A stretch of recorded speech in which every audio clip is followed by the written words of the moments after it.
predictions were all over the place. My WrestleMania Night 1 predictions were absolute dog shit. The Usos and LA Knight defeated The Vision and ISHO Speed. Gunther defeated Seth Rollins. Brie Bella and Paige won the Women's Tag Team Championships. Liv Morgan is your new Women's World Champion. Jacob Fatu defeated Drew McIntyre. Becky Lynch defeated AJ Lee for the Intercontinental Championship. And Randall Orton lost to Cody Rhodes in the main event of WrestleMania. But apart from that,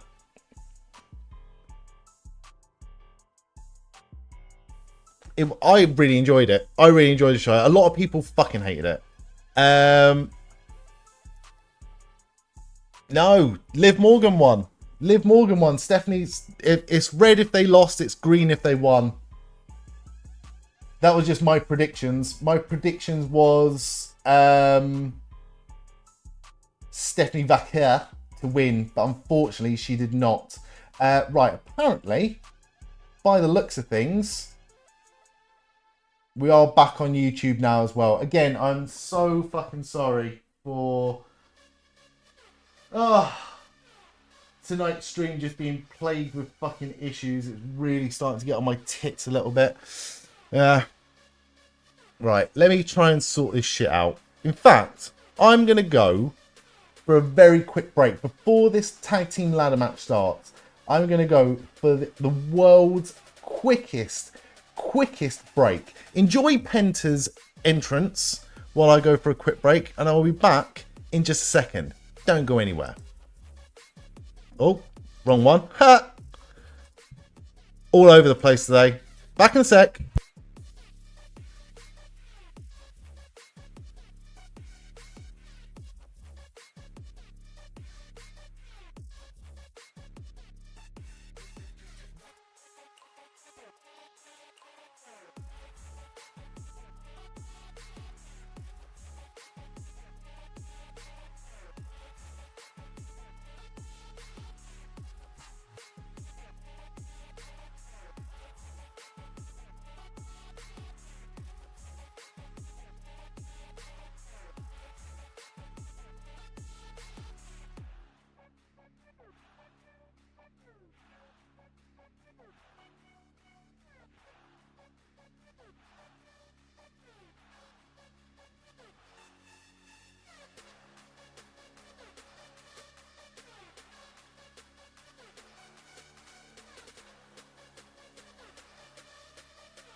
Right, we're back. What have I missed? What have I missed in this ladder match so far? I can see that Penta, Mysterio, and Dragon Lee are all in the ring right now. And Rusev, that's my pick. That's my boy. That's my pick. He is in. Well, he's dragging people out. Oh, he's down. He's down.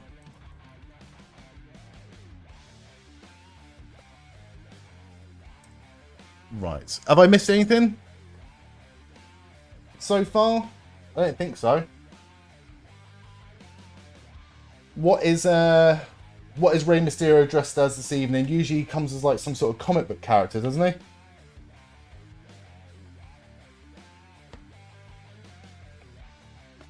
I saw Penta enter the match by climbing the ladder and jumping off the top rope, and that's about it.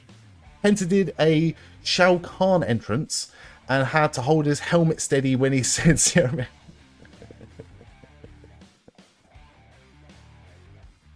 Alright, big dive already from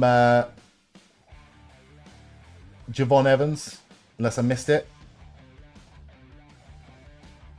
What's everyone's pick for this match then? What's everyone's pick? Oh, fuck me. Going flying again is Javon Evans.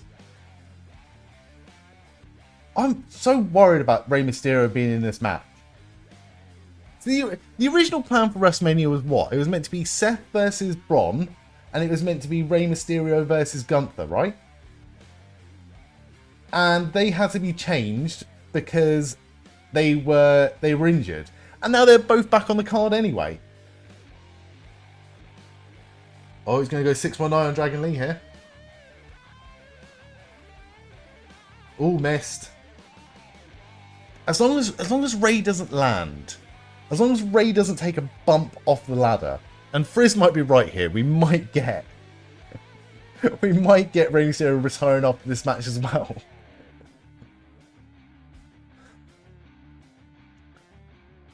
I'm shocked that someone other than Gunther has retired somebody.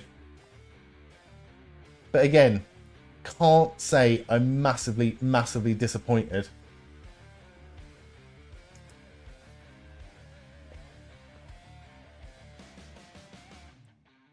JD McDonagh must feel like he's won the fucking lottery, right?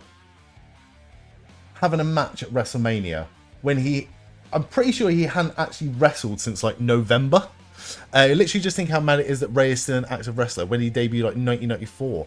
Was it 94? I remember watching Rey Mysterio in WCW in like 98, 99. And he'd been around a little bit by then. Early career, made his debut in Mexico in 1989 when he was 14 years old. He made his AAA debut in 1992. Is there anyone else still wrestling now that wrestled in a big company, in a known company in 1992? When did Jericho debut? I want to say that was like, what, mid-90s? Probably. Chris Jericho made his AAA debut. No, fuck me, it's actually older. Jesus Christ. Chris Jericho made his FMW debut in 1991. Damn. They must be a similar age, no? Jericho's 55. Mysterio's 51. Okay, fair enough. Greg Valentine's been wrestling since 1325 BC.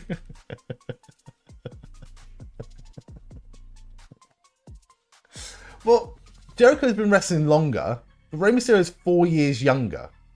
Oh, Jesus, what a springboard clothesline from Javon Evans. Off the ladder. That was nuts. Alright, again, there's every chance that this stream will cut out at some point. It will come back. I need to reset the router or something. Something. But I can only apologise, everyone. Visibly annoyed. Was the Open match any good? No.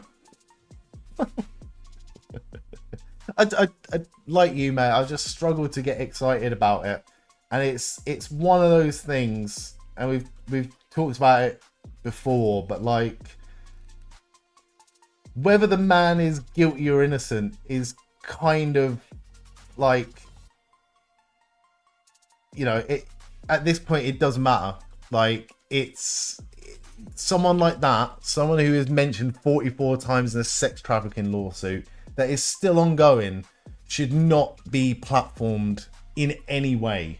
And I get it. People find it difficult to let go. People find it difficult to admit that the thing that they love is a massive disappointment to them.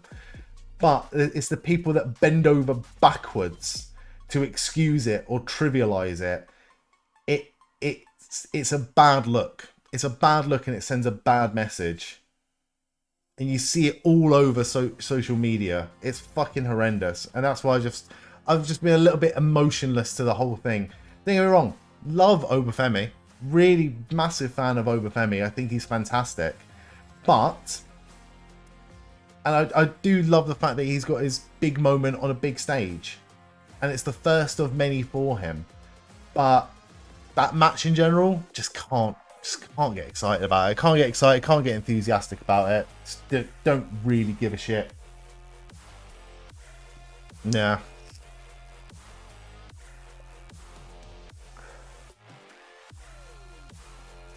Right.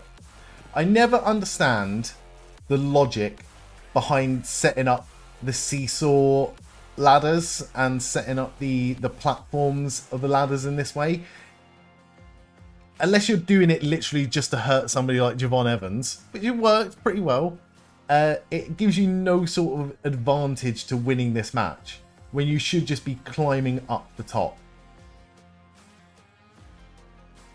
Has got me excited to see what the fuck is going to happen here. Who's going to take a bump through that ladder, on top of that ladder. As long as it's not Rey Mysterio, I won't feel as much anxiety about it, whoever it is, whatever it is.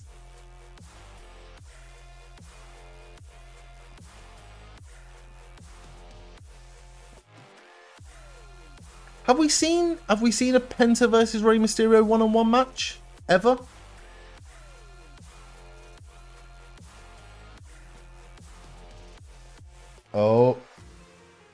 Oh my god. That was a fucking awesome move. That was fucking awesome. Penta just launched Rey Mysterio into like a seated senton to Rusev off the apron through the ladder. Hopefully that's not the end of Rusev in this match. That's just him, you know, he caught him so well and bumped it so well. No, he's not out of it, Wade. You're talking shit, mate. You're talking shit. Is the kayfabe that doing it like that makes the ladder more stable? Maybe.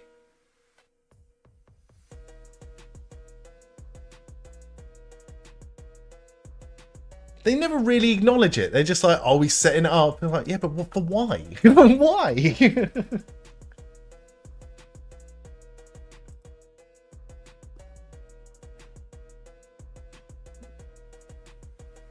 God, imagine if Rey did actually win. I can't see them putting the belt on Rey. He's just come back from an injury. I'd be very shocked. I would be very, very, very shocked if they put the belt on Rey.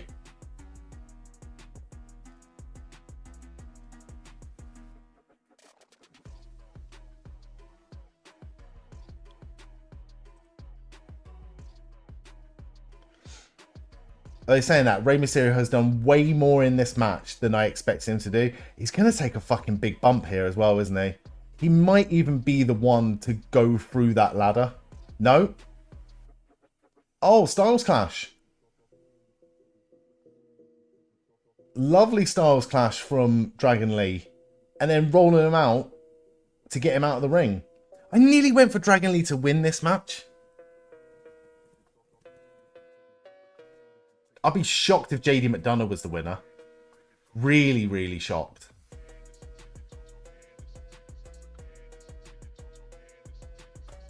Is it that he didn't have a match since like November? Until he got announced for this? If Dragon Lee wins, his dad Keith will be proud. And all of his brothers. Wes, sister Cassie.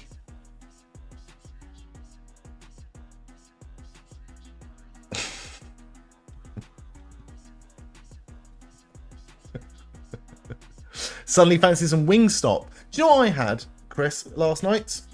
And I really fucking enjoyed it. Treated myself for my WrestleMania meal, pre-WrestleMania meal. I got some Popeyes. Popeyes, if you've not tried it, is fucking incredible. Also, what is everyone eating tonight? What's everyone's snacks? What's everyone's WrestleMania food and stuff like that? Like to think his actual first name is Lee, at least the Mexican name even. I actually don't know what his real name is. Grandpa Bruce smiling down from the heavens. Oh my god. Yeah, Jade McDonagh is the guy that takes bumps. I'm surprised Rusev took a big bump in this match. Oh no, Destroyer through the ladder? We're not going Destroyer through the ladder, are we? He's got zero fear, or so I've heard. Oh my god, this looks like bad news. Oh.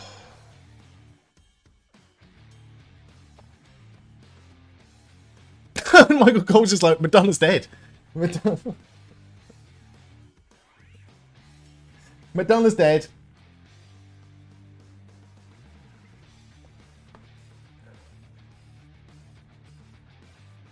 Oh god. JD Madonna.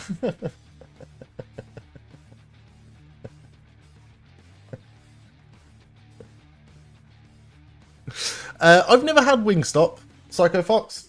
I've never had a Wingstop. There is a Wingstop relatively near me, but I've always been apprehensive about chicken wings in general. I feel like there's just it's a wing, isn't it? It's oh fuck. Javon's holding on. He's dangling. Oh fuck. Alright, go on Rusev, win this match. Win this match, Rusev, come on. People are booing.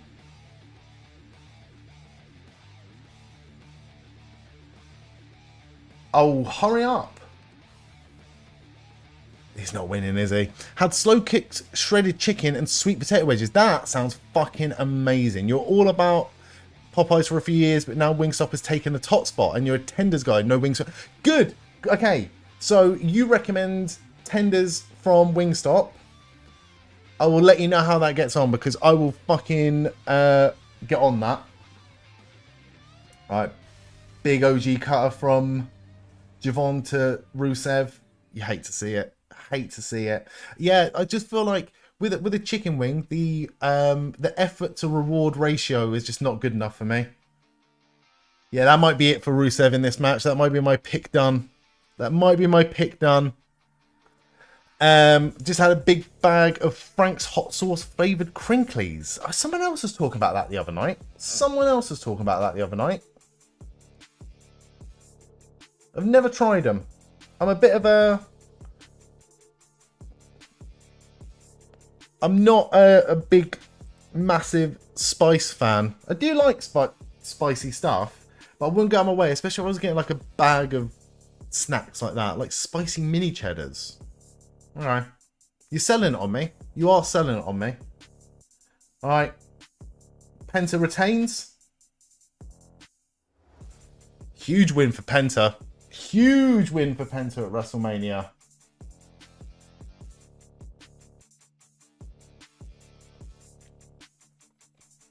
Decent ladder match. Again, was it the best ladder match at a WrestleMania ever? Not quite.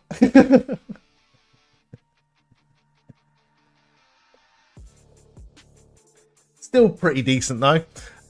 So far for predictions, I am 50-50. Pretty much like I was last night. I don't expect to win. I don't expect to win the predictions, but I always have a good time doing them. Thank you so much to everyone that did get involved in the predictions for WrestleMania this time round. I will announce the winner on the Discord tomorrow at some point, if I remember. But definitely at some point this week. Wasn't a fan of the Javon spot. Which Javon spot, Robot Jones? The cutter or him getting knocked out of the ring? Or this one here? I want to see that cutter again because I don't think I saw it properly. That was cool. The seated senton through the ladder on Rusev was pretty fucking cool.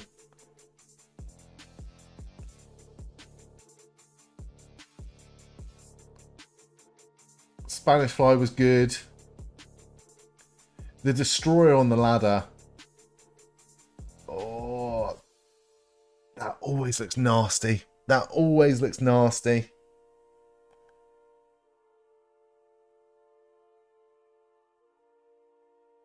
It wasn't that bad. The cutter looked odd with Rusev jumping into it. Yeah.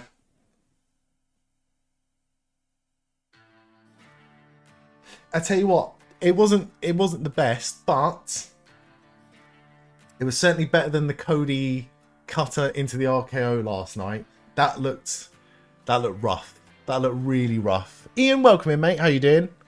You attached a set of wings and a tail fin to a small fondant covered cake and threw it.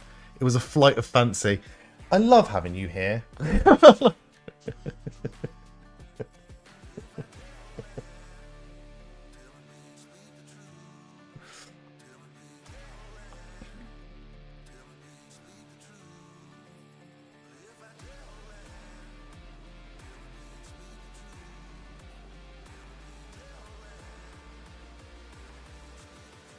Oh. Right, what's on next? Do we know? It's actually been relatively fast-paced this evening. We are almost at the 1 hour mark and we're only at 2 matches. We've only got 6 matches this evening compared to the 7 matches of last night. So do you reckon we get a surprise match somewhere along the line? I expected one of these matches to be a lot longer than the others. Do we get another Hall of Fame spot this evening? Do we get a Danhausen spot this evening? Do we get a surprise match potentially this evening? I wouldn't be surprised with any of those things, to be honest.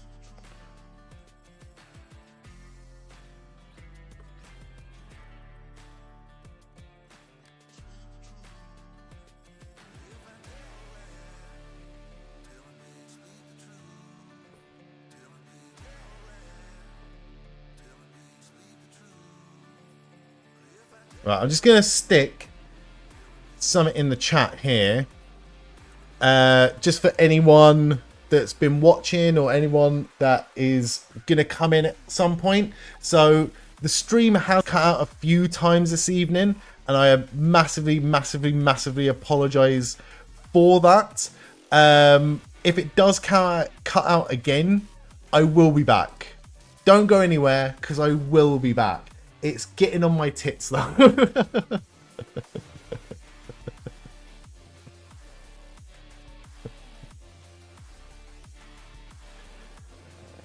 It happened a few times. I think it has something to do with the router, but the fact that it's happened a couple of times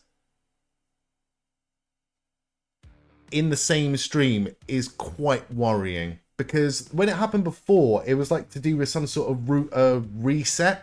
And it happened at the same time, like 3 nights in a row, like 2 o'clock in the morning. But it seems to be quite hard to predict. So again, massive apologies for the stream cutting out this evening. If it cuts out again, don't go anywhere, because I will be back.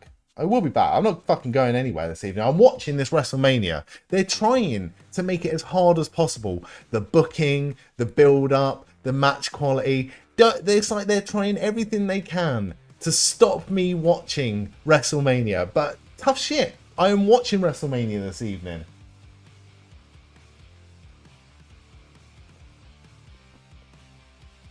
Ooh.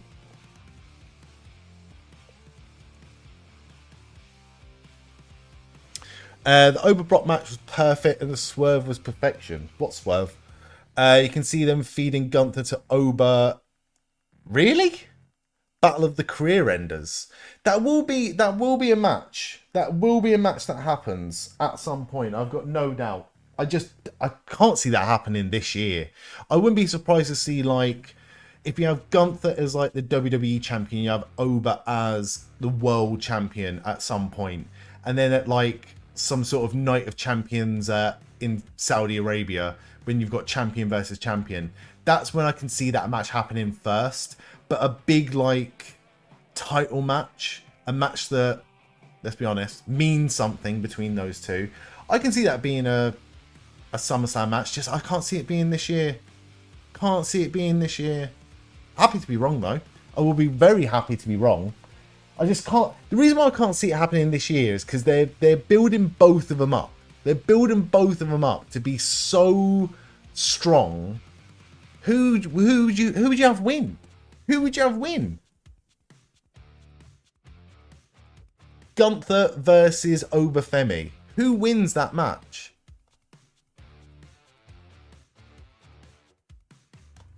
I'm getting fucking sick of watching this Hulk Hogan documentary bullshit, by the way.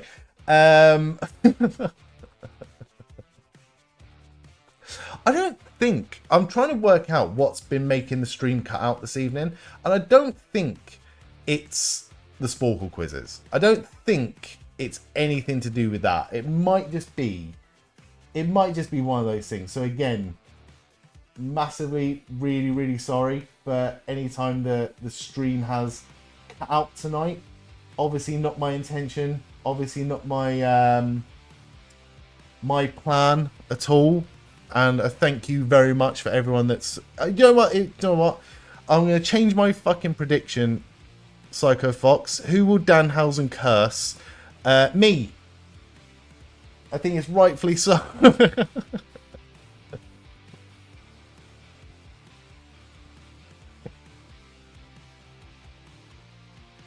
I certainly have been cursed by Danhausen this evening.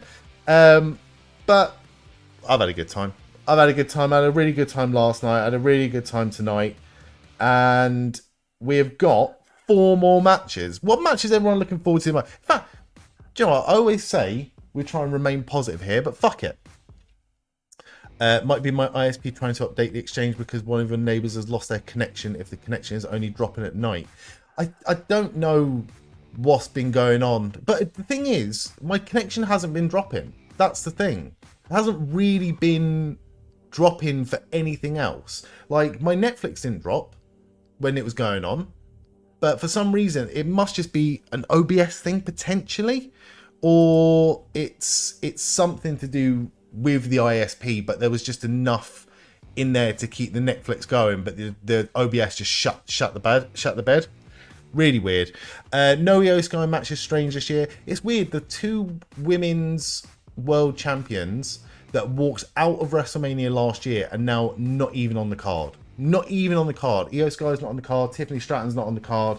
It's a very strange thing to have happened, really. Routing issue on the network side rather than your home. Yeah, I don't know. Last time resetting the router helped, but it feels like this is a different issue. I don't know. Internet used to drop at 1 AM every Sunday and end up being a weird parental setting that you didn't even turn on. That is weird. Double cat out leading to a last man standing match to end the feud. It is one of those things as well between Gunther and Oba Femi. They could potentially have many matches over the next, 6-7 years potentially. So maybe it doesn't matter who wins that first match. Maybe I'm overthinking it. Maybe Netflix didn't drop out this time. Anyone else got a black screen? Aussie Lucian, welcome in, mate. How are you doing? Shitting it now. Every single time there's a fucking black screen or anything, I just assume that my fucking stream's gone out. Right, it is midnight. It is midnight, which means we have got a complete refresh of the WrestlePlay quizzes. You're tired. What have you been up to? Tired? What time is it for you? You got morning WrestleMania where you are, sir.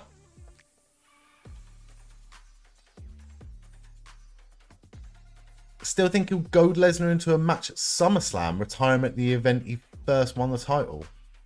Be quite good. Good for Oba Femi.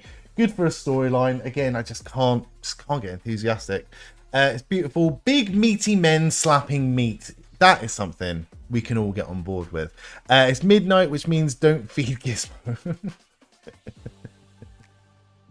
Right, but as we're getting a highlight of the night, this apparently was the highlight of the night. Pat McAfee was the highlight of the night last night at WrestleMania.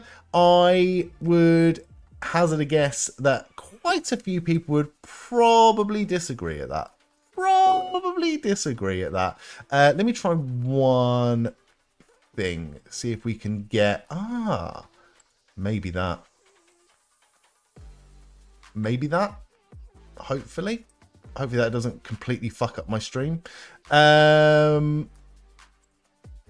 Ooh. Oh, it's already on that. Okay.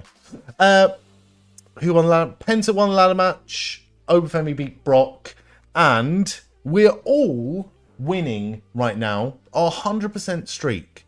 The 100% streak on Sporkle quizzes is still very much alive. And speaking of streaks, Luftos has a 20 stream streak right now. Thank you so much. Always here, lurking, waiting. Did Stu have pants before this? He doesn't now. No. They melted off when I felt your presence, Luftos. Ian, you're jumping off. Hey, going to bed. Good night and don't get cursed. I'm already cursed, mate, but thank you. Enjoy your sleep. Enjoy your week, and we shall see you very soon, mate. Stayed in a Luxor when you went to Vegas for your 21st. Not been back since. I've never been to Vegas. I would love to go to Vegas. Our very own friend of the channel, friend of mine, friend of all of us, Sami Plays Stuff. He is at WrestleMania right now. And it looks like he's having a fucking good time. And I couldn't be happier for him, to be honest with you. Jealous? Yeah, of course I am. But happy for him? Absolutely. There's no one that deserves good things more than Sami Plays Stuff. So, wondering where Sami was? He's at WrestleMania. He popped in to get his stream streak still going. But he is at WrestleMania and having a fucking good time. Speaking of WrestleMania, Rick Rubin is at WrestleMania right now.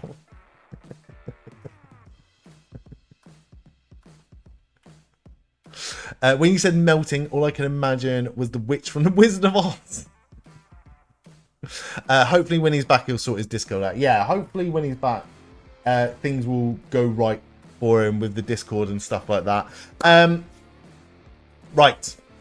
100% streak on quizzes right now. And we're not about to fuck this up, everyone. So let's fucking go, shall we? WrestlePlay grid. We're going normal. We're going no timer. We know how this works. So let's just fucking do it, shall we? NXT Women's Champion and current Raw Superstar. I'm going to go... Is Asuka? Does Asuka count for Raw? She does indeed. Best NXT Women's Champion of all time? I think so. You missed Joe Jonas singing was on the pre-show, unfortunately. They spared us that for the pre-show.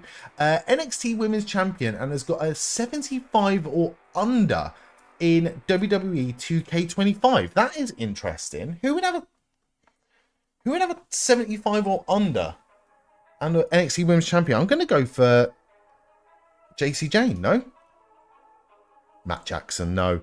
There's no JC Jane. JC Jane? JC Jane does not have a 75 or under. That's exactly what I thought of. Tiffany Stratton doesn't have 75 or under. No. Not at all. 75 or under in WWE 2K25. It's an interesting question. Who have we missed? Who was NXT champion that we wouldn't have thought of?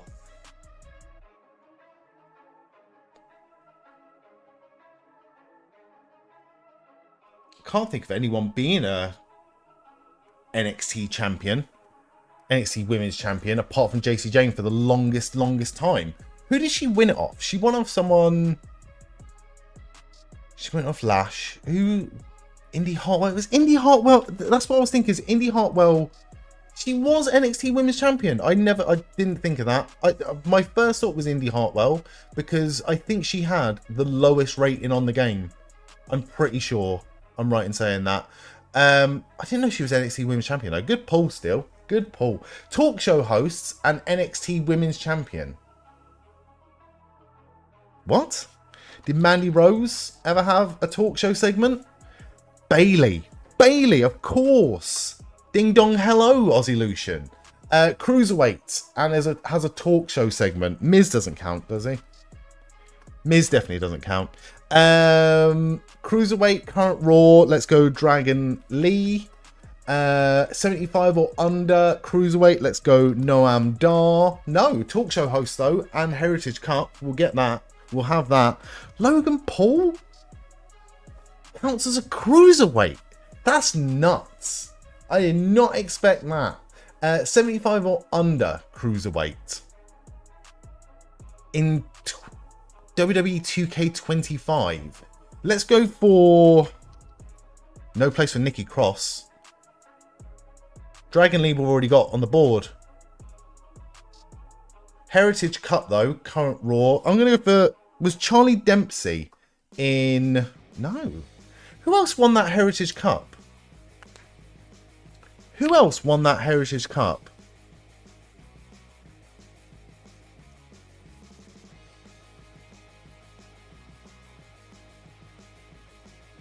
Little Yachty's in there. Tried Little Dempsey. Charlie Dempsey. Tyler Bates, a great shout. Current Raw, Tyler Bate, Heritage Cup. Well done. Axiom wouldn't be under 2075 though, would he? Or nor would Nathan Fraser. Who else won that Heritage Cup? Lexis King? Lexis King's a great shout, actually. Cruiserweight, 75 or under. I'm going to go Candice LeRae, but she's not there. I think that they're going to just put men. Javon had 75 or under. I feel like he was like a 77 or 78. I could be wrong, though. No place for Javon Evans. Come on, this has got to be an easy one. This has got to be a fucking easy one. 75 or under. Current NXT Stacks. No place for Channing Stacks Lorenzo. Not a cruiserweight, apparently. Tony D count as a cruiserweight? No. Cedric Alexander's not a bad shout. Is a great shout, in fact. The fact that he was 75 or under is really, really indicative of how badly they treated and booked Cedric Alexander. I'd love to know.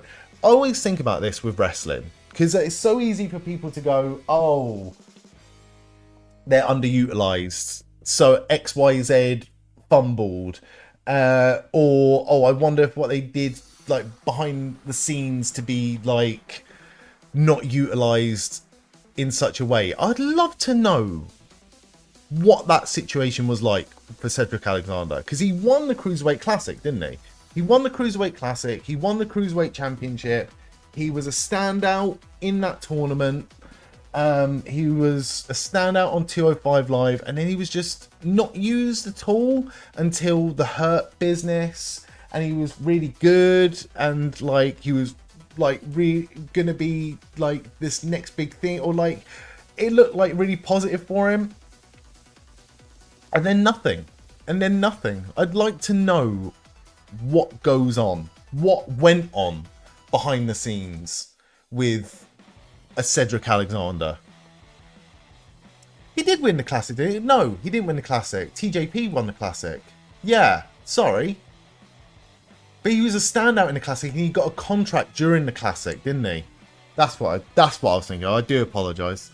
Should we do the ladder? The ladder's always a bit more of a difficult one, but let's fucking do it. Let's fucking do it. Most WWE pay-per-view wins in 2010. Well, you got to think Cena's right up there, right? Cena's number one. Cena's number one. Has to be Cena. I'm going to go for Orton. I'm also thinking maybe Christian? Edge? Edge number 2. Orton's all the way down at number 8. Punk is a great shout, but Punk's not on the list. That's you done wasn't watching then. I honestly, Kane is number 3. Triple H is not on the list. Who was around in 2010 then? Sheamus was around in 2010, not on the list. Jericho, not on the list. Oh, 2010? No, he was gone by that point. I was going to say Jeff Hardy, but he was gone in 2010, wasn't he? Taker's a good shout. That's why Kane's so high, because Kane beat Taker a few times on pay-per-view. Kingston's a good shout. Ziggler, not there. Evan Bourne is a good shout, but he's not there. I'm going to go Miz, because Miz was in and around that time as well.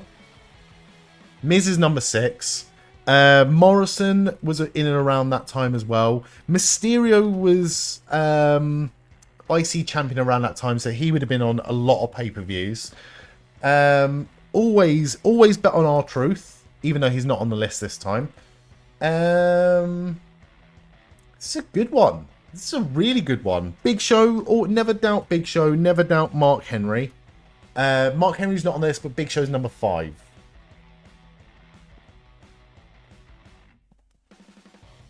It's intriguing, this one. Swagger's a good shout, because he won, and Del Rio, but Del Rio's not on the list either. Swagger's not on the list. Right, who was a United States or IC or World Champion around this time? You know what? Bryan Danielson might be there. He's number 7. And then Sami Zayn's about to fly, by the way. No, big clothesline from Trick Williams.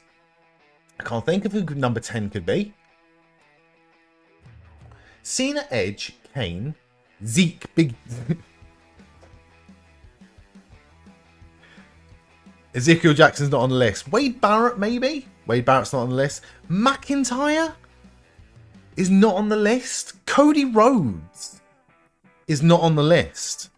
Did I try Cody? Heath Slater. We going all Nexus members, are we? Otunga was a tag team champion. It would be fucking hilarious if it was Otunga. Batista was champion early 2010, but it doesn't surprise me that he's not on the list, because I'm pretty sure he left very soon after that. Sheamus not being on the list is shocking. Genuinely shocking, I think, for me, because he was a champion title holder for a while. Big Boot from Sami Zayn. Blue Thunder Bomb from Sami Zayn. Women's champions, maybe? Who was a women's champion around that time? Michelle McCool? Layla? Mickey James? Don't think. Kelly, maybe? AJ Lee around that time? Paige? No, they weren't there at that point. They weren't there at that point. That was a stupid idea. Michael Cole? Not Adam Cole. Michael Cole? No. It's going to be someone really fucking obvious, isn't it? I'm going to go Matt Hardy, Jeff Hardy, even though no, they're not right. Christian? No. 2010, you know. Who was a champion around 2010? Jinder Mahal? No. Tag team champions. Who was a tag team around that time? Mark Henry tried already. Not on the list. Naomi? Oh, I swear to God. Swear to God if it is Naomi. It's not Naomi. It's not. Big Show's already on the list. Big Show's number 5. Sheamus is not on the list.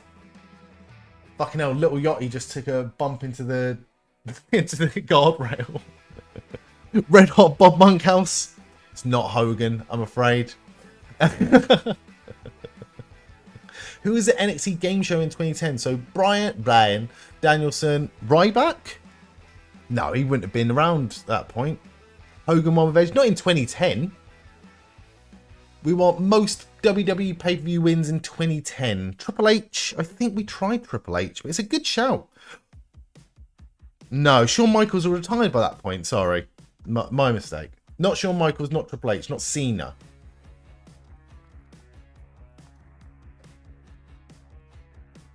Not low key. Caval. Good shout though. I like it.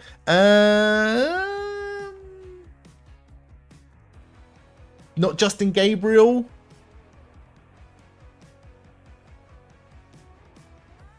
Welcome in, by the way, Red Hot Bob Monkhouse.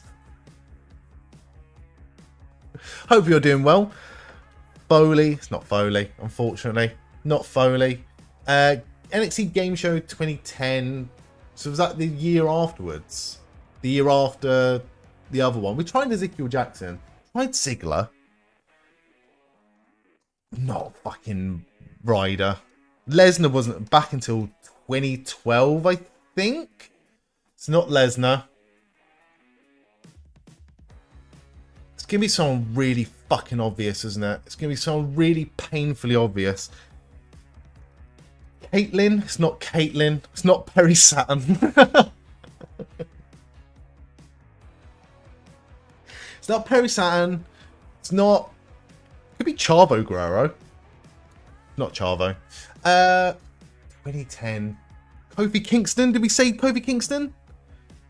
Wrestler's already added. It's number 9. Fuck! It's not Del Rio. It's not Moppy. Ambrose. I don't think the Shield debuted for another few years, so it's not going to be Ambrose. Hornswoggle is actually not a fucking bad shout. It's not Hornswoggle. It's not David Finlay. It's not Fit Finlay. It's not JBL. He retired by that point. Undertaker, I feel like we already tried. It's not Undertaker. These are all fucking good guesses, though. McIntyre, I'm pretty sure we tried. It's not Drew McIntyre. But Drew McIntyre was a champion around 2010, as was Cody Rhodes. We tried Punk? Punk's not on the list.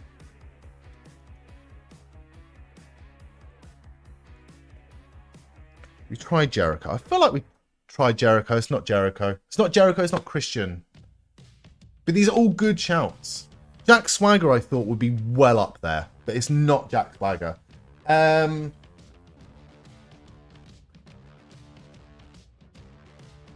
Is all men. I'm assuming it's going to be all men, unless you can think of a woman that had loads of pay-per-view matches in 2010, but I feel like we tried them all.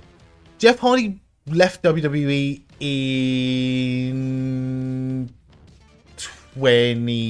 2009, so we tried both Hardys, but it's not Hardy. Again, if it's 2010, the scene is probably on the list twice. Imagine if it came up. Imagine if it came up. Trick shot. Trick shot from Trick Williams to Sami Zayn. Trick Williams has won. Trick Williams has won. I don't think Vince had any fucking... No. Bret Hart is actually not a bad shout, but it's not Bret Hart. He had one pay-per-view win at WrestleMania 26.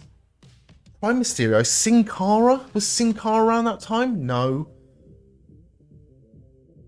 Stumped. Unless it's a fucking tag team. Carlito. Primo. Epico. None of them. Tyson Kidd is a good shout.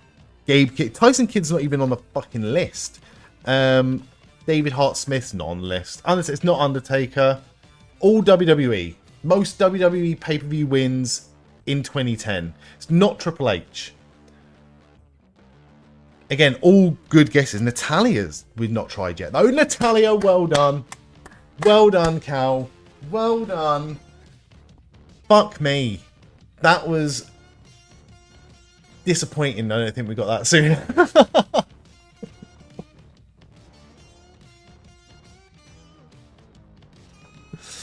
Right, Trick Williams is your new United States champion. Shocked. I'm shocked at some of these. Shocked at some of these.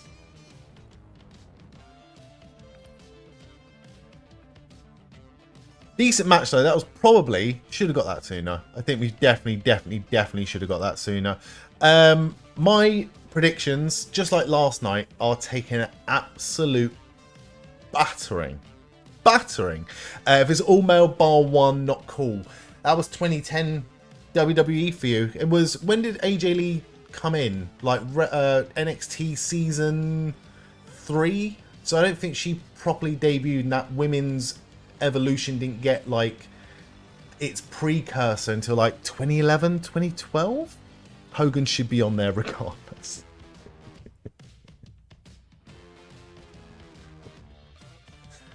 And Trick Williams is getting his moment to celebrate in the ring at WrestleMania right now. That was probably the best match of the night, I would say. That was definitely the best match of the night. In fact, all 3 matches that we've seen so far at WrestleMania 42, Night 2, have all been pretty solid. Pretty solid for what they were. What have we got next? What's up next? Absolute battering. Absolute battering in the predictions. I will announce the winner of the predictions on the Discord at some point tomorrow. I'll make a promise. I'll do it at some point tomorrow. He's always been the champion of our hearts.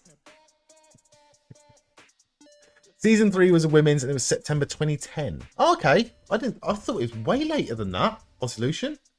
I thought it was way later than that.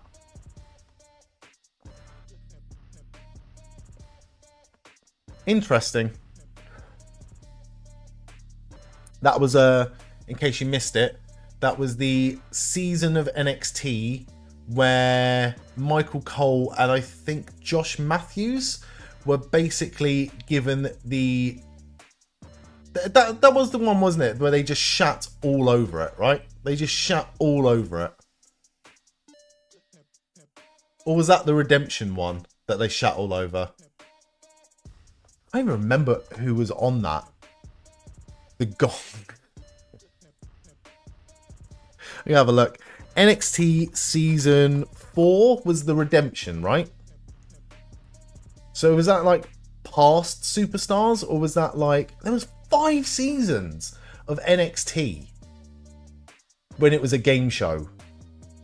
Season 2 was pretty strong. You had like Curtis Axel, Alex Riley, Low Key, Bray Wyatt, and then you have Percy Watson. Percy Watson, is he still with WWE? He was there for a while doing other bits and pieces.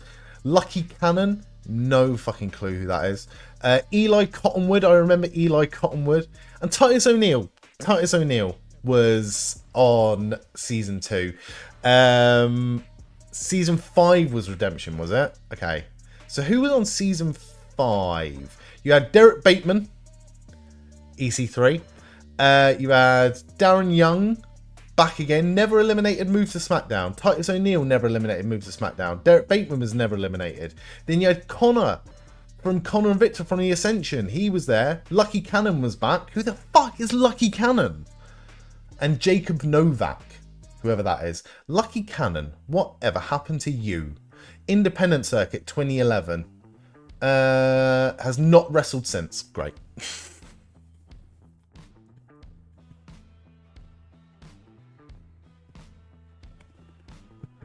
The era, the genesis of McGillicuddy.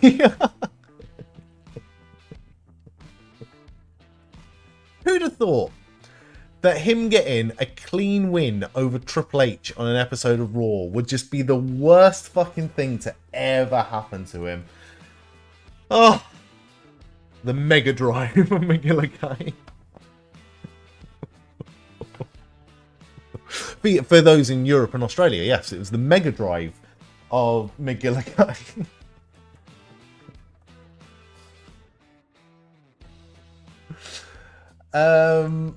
What the fuck was season 4 of NXT then? Because I must have just completely blanked out the entirety of season 4. Oh shit, season 4 was a good one as well. Season 4 was Fandango. Oh, was it Genesis in Australia, was it? I apologise. Brodus Clay was in season 4. EC3 was season 4. Byron Saxton was season 4. Connor was season 4. And Jacob Novak. Jacob Novak, I remember the name Jacob Novak, but he is the only person that was a contestant. Oh no, I tell a lie. Him and Jamie from season 3, they're the only two that do not have a Wikipedia page. Does anyone remember Jamie? I thought Mega Drive was Australia. Aussie Lucian would probably know better than us. Or I could Google it. Sega Genesis known as a Mega Drive outside North America. Yeah.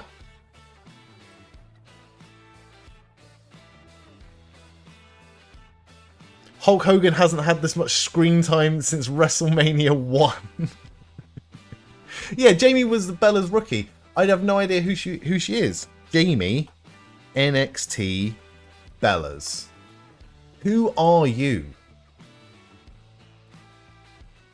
Okay.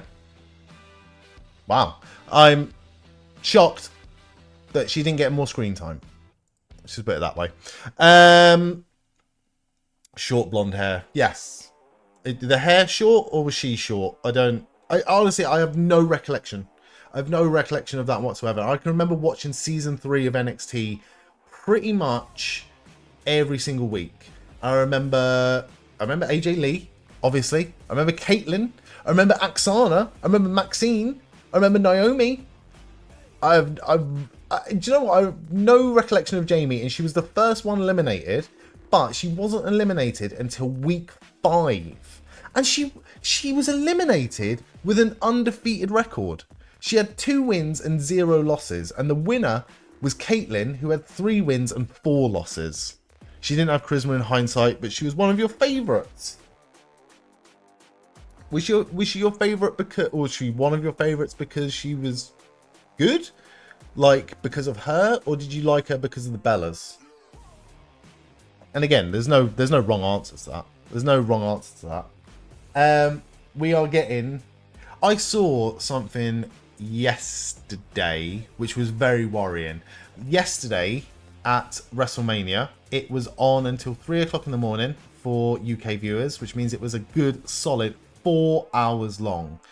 And in those 4 hours, there was 1 hour and 20 minutes of commercial time and 1 hour 40 of wrestling.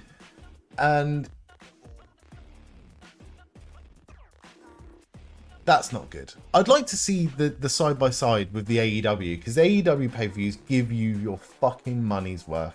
They give you value for money. Oh, it's Gronk. Gronk's on the screen. Everyone, fear not.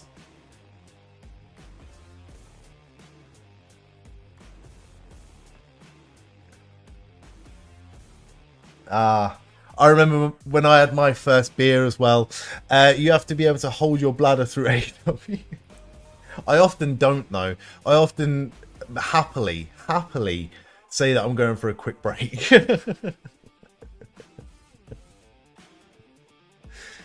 So, how old is Gronk? I don't know if that's just a thing, but like, when was yeah. The last time, in fact, that I chugged a beer was with Frizzers in the chat. That genuinely might have been the last time I fucking necked a beer. Right, street fight. Demon time, which means that we've got enough time to do another WrestlePlay quiz. Although, check out the fucking entrance on Dominik Mysterio right now. This is cool as fuck. Right. Again, I'm going to say this periodically. I apologise for the network issues that I've been suffering throughout the streams this evening. If you've been watching on YouTube, I apologise wholeheartedly. That stream has cut out twice so far, and I fully expect it to cut out again at some point. And if it does, please hang around, please refresh, because I will be back. I ain't going anywhere. I'm watching this fucking WrestleMania until the bitter end. Dominik Mysterio is a star. He is... Is there anyone that people have called a Nepo baby as much as Dominik Mysterio and has just completely exceeded expectations? But the WWE title on him and the rest of the belts on Jelly Roll.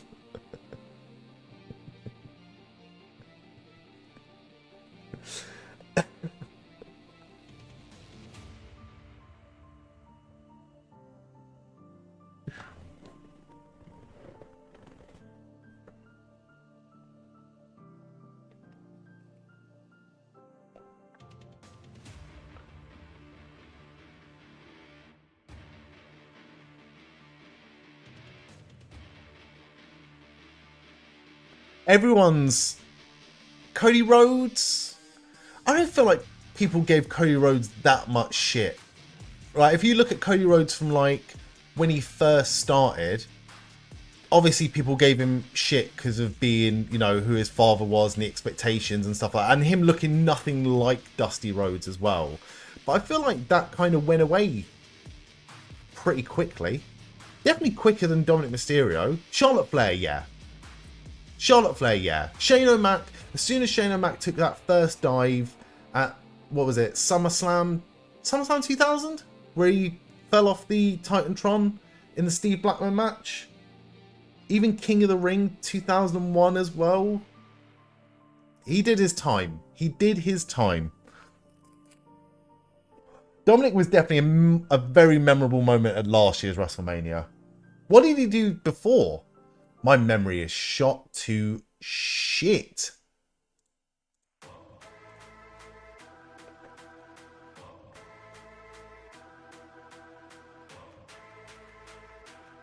Was he around WrestleMania 38? He must have been, because he was around COVID era WrestleMania.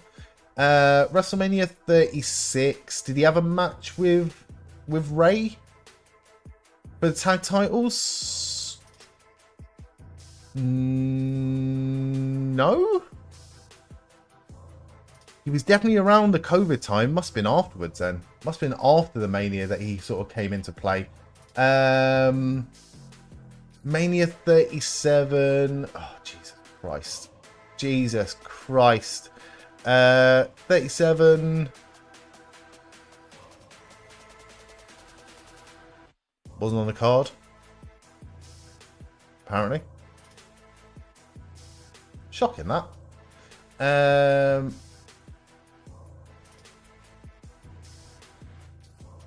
Miz and Logan Paul defeated Rey Mysterio and Dominik Mysterio at WrestleMania 38.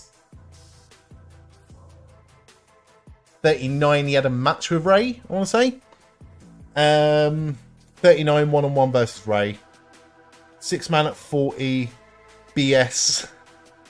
Oh, versus the LWO. Is that a 40, was it? Let's have a look. Genuinely cannot remember that.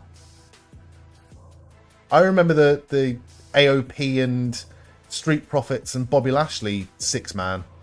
Yeah, Rey Mysterio and Andrade defeated Santos Escobar and Dirty Dom. Straight up tag, apparently. Honestly, you need Trips as the King of Kings to lead a faction of kings. King of Strong Style, King of the Luchadors, King of the Indies, King of the Ring, Demon King.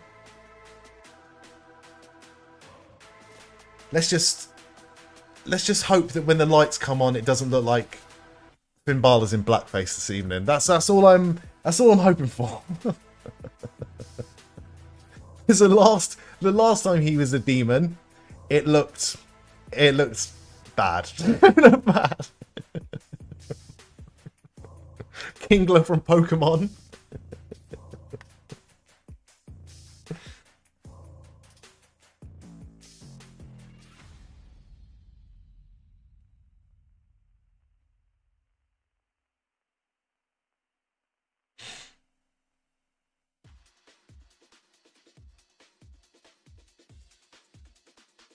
Cool entrance.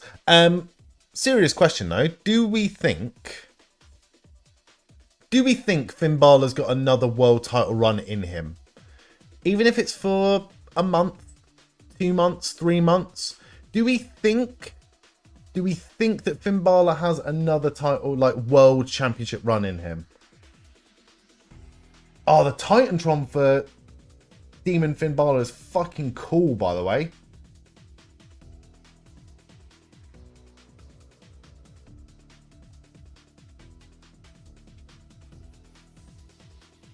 I love how Dom's selling it. Sadly, no.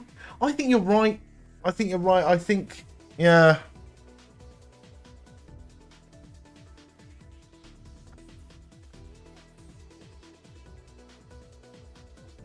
He debuted at SummerSlam versus Rollins in 2021 after WrestleMania 7. What, Dom?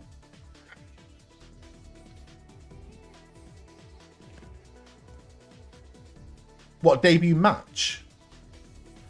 Because he still got knocked around by Lesnar, didn't he? In the Performance Center? Or in the Thunderdome? That was his introduction, wasn't it? Like, he pulled him out of the crowd? I can't fucking remember. And he was definitely involved in, like, the Seth Rey Mysterio feud that involved Seth Rollins gouging Rey Mysterio's eye out. I do remember that. I remember that.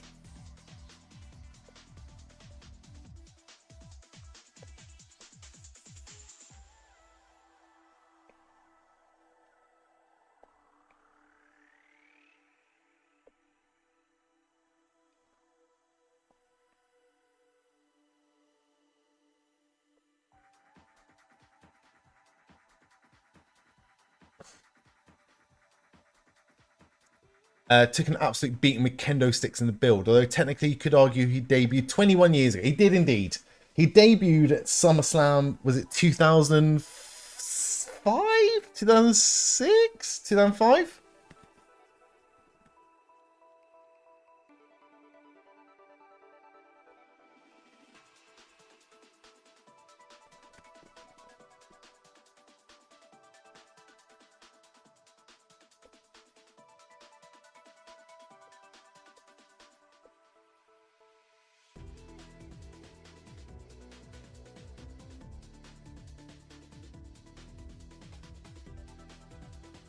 I think everyone used to say, I'm not going to take credit for this, but like it was always a thing, wasn't it? That once you took Rey Mysterio out of Dominik Mysterio's feuds and storylines and stuff like that, that would be the making of him or the breaking of him.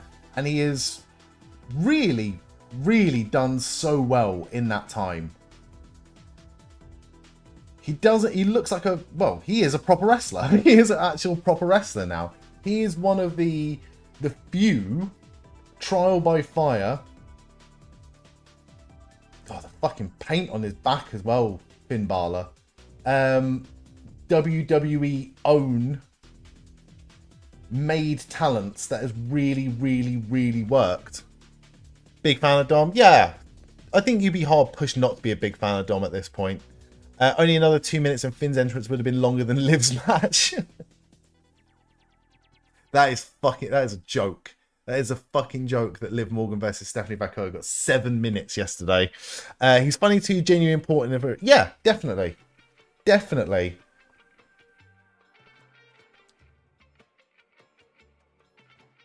He's not the best at everything, but he can fit into anything.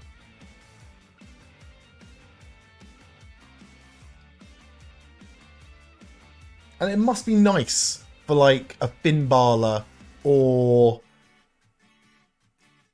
anyone that's had a match, anyone that has to have a pay-per-view match with Dominik Mysterio. It must be one of those things where they feel like it feels like a night off. Because the heat's already there. The crowd are already going to be into it. It's a night off. You can go out there and have fun.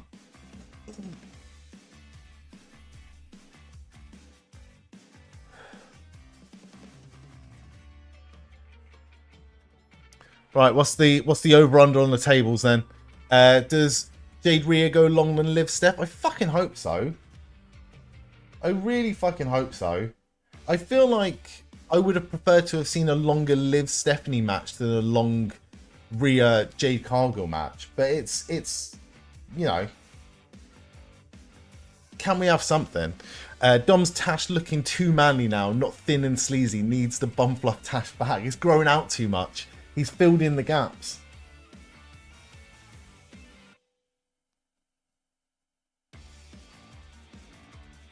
Never thought of that, but you're absolutely right, Steel. You're absolutely right.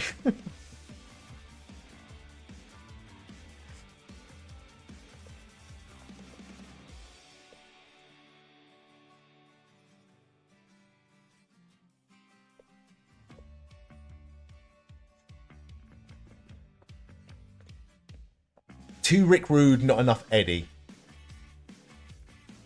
Can Danhausen go on an excursion to TNA so he can interact with Santino? I honestly, that's what we want to see. That's what we want to see. With that, Yeah, it'd be fucking awesome, wouldn't it? It'd be fucking awesome. I do maintain, though, that the best people that comedy acts can interact with are the straight acting serious people. Like when Santino had his moment with Cena, was perfect. When Santino had his moment with Sheamus, perfect. When Danhausen had his moment with The Miz backstage, perfect. Sometimes if you have comedy characters interact, maybe it doesn't work, especially if it's like something like that. But if it's like a little backstage segment at fucking Bound for Glory, or if it was a backstage segment, or if it was like a throwaway Royal Rumble little moment, something like that. And I would love to see Santino make an appearance in a Royal Rumble in 2027.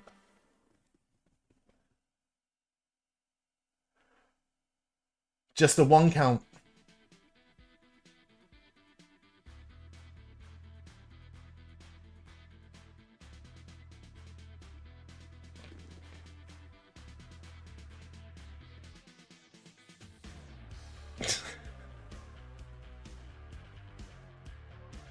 Who else would you want to see Danhausen have an interaction with? Because I saw, like, I put, obviously, as a joke, John Bradshaw Layfield to have his interaction with Danhausen this evening. But they have had an interaction before at a con, at a signing, I think. And it was Ron Simmons and John Bradshaw Layfield. They were at the table and they had a interaction with Danhausen, and it was fucking awesome. I want to see that. I want to see that in WWE. Corey Graves is a great shout, actually, Aussie Lucian. Wade Barrett, a proper interaction with Wade Barrett would be really good. Paul Heyman, I think, is the, you know, the god tier of that.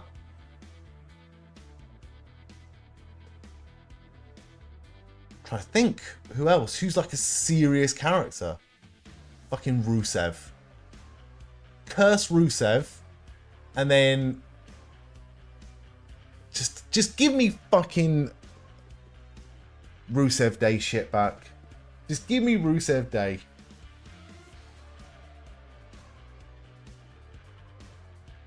Right, we've got a table in the ring. We've got a table in the ring.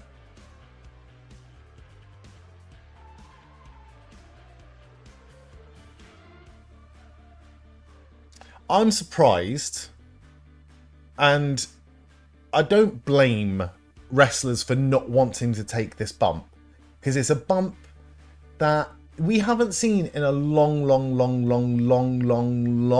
time. I don't blame wrestlers for not taking it, but I'm surprised that Jade McDonagh wouldn't be up for it. I'm surprised that a Dragon Lee wouldn't be up for it. But it feels like it's been a long time since we had a double stack table bump, and I'm shocked that we didn't get it this year, seeing as stack tables have made their way back into WWE 2K games.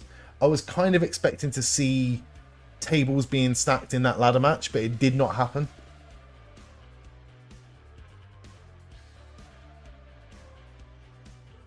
Right, first table bump, first table break in this match, I think. Oh shit. Gonna go for the 619 in the chair. Nice. Over Femi and Danhausen. God, imagine if Dom wins. No. Feels like they're rushing. It does a little. The whole last night, that was the thing. Like, the actual wrestling was not bad. The matches just felt rushed, especially that Liv Stephanie Vaquer match where we had interference really early and then it was over within seconds. Everything about this feels rushed, but what the fuck are they rushing for? They're rushing to get another fucking Hulk Hogan commercial out.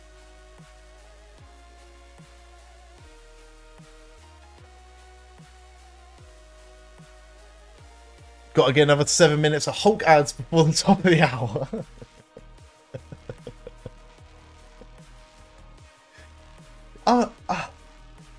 Look, right? I'm all about paying respects to people and that. Can we not just fucking let him die? Like, Have we not seen enough of Hulk Hogan?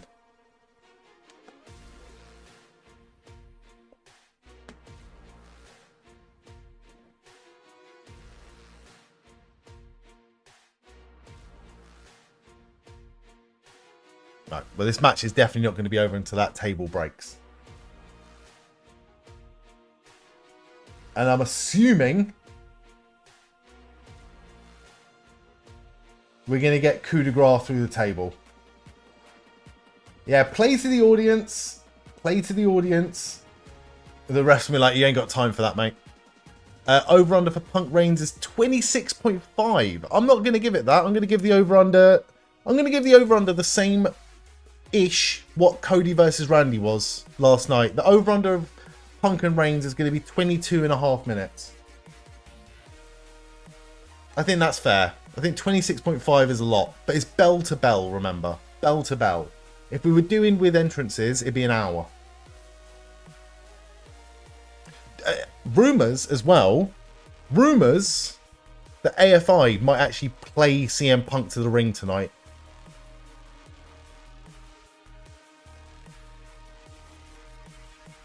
Or at least that was a few weeks ago. I have no idea.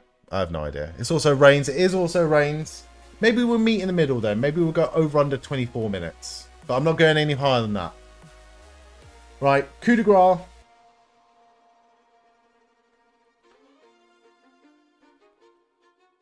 Through the table. Fucking hell, that was a bump, wasn't it?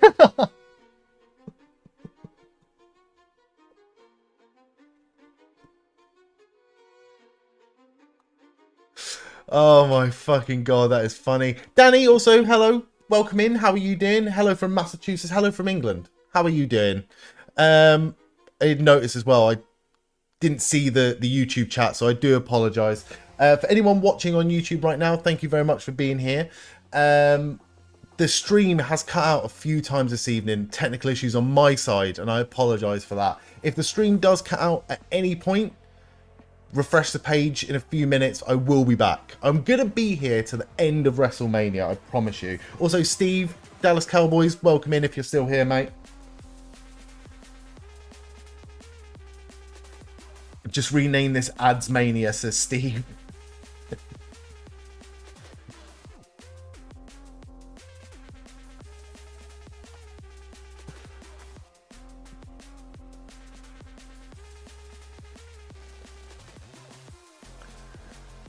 Um,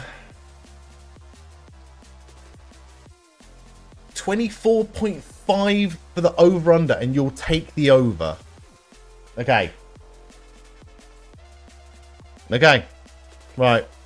I'll get that sorted now. We've got a fair few matches between now and then, right? We've got a fair few matches between now and then.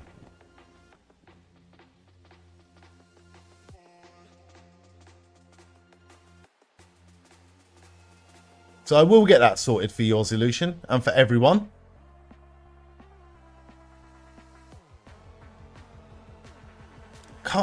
Yeah, I'm not shocked at any of the results, to be honest. I'm not shocked at any of the results. Not shocked that Trick Williams is the new US champion. Have we had? Yeah, Penta. Penta is the only person at this year's WrestleMania so far. The only person at this year's WrestleMania that has retained their title.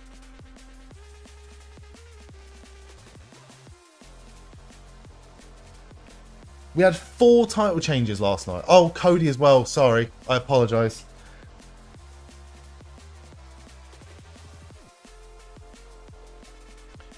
Cody retained. Penta retained. I'm still going to go for a Punk retain as well. Still going to go for a Punk retain. Well, I'm not changing any of them now. But I wouldn't be surprised if Rhea Ripley loses. Wouldn't be surprised if CM Punk loses. Only 2 more matches. Only 2 more matches. Aussie Lucian, what's your prediction? What's your prediction for Rhea Ripley versus Jade Cargill?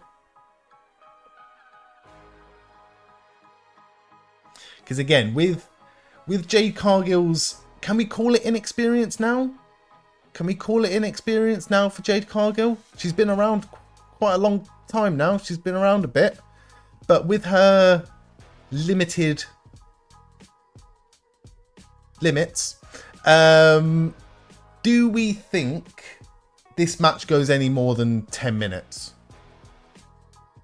I do think it goes longer than Liv versus Stephanie. Definitely.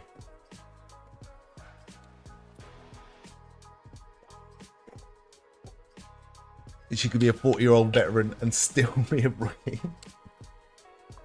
I still maintain that Jade Cargill is not as bad as what people say. I think because she looks like such a star.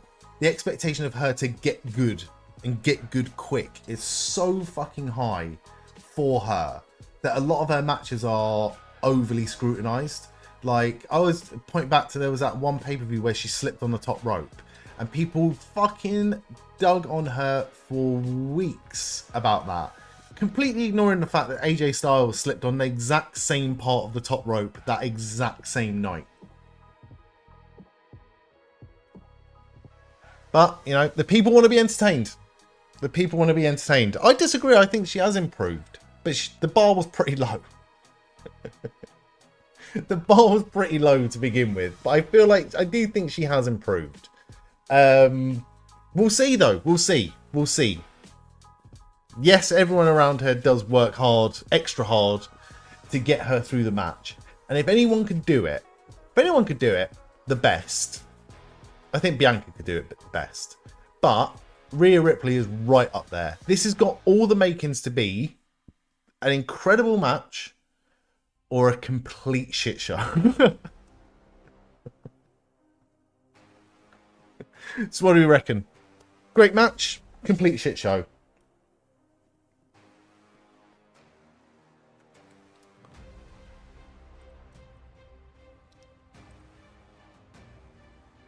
We shall see. In fact,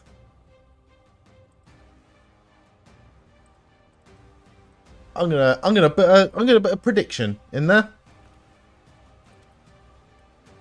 Jade Cargill. Why is that not working? Why is that not working? Ah, right. Jade Cargill versus Rhea Ripley. Possible outcome. Should we do an over-under? Or should we do good match, bad match? I'm going to do the over-under. I think it's unfair. Over-under 10 minutes, I think. I honestly can't see it being any longer than 10 minutes.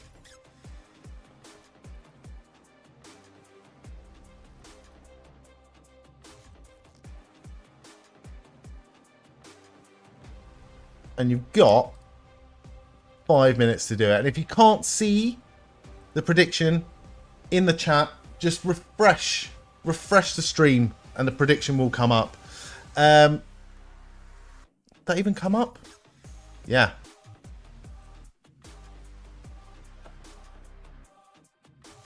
Right, we've got more commercial breaks. Let's try and find... Oh, where the fuck is it?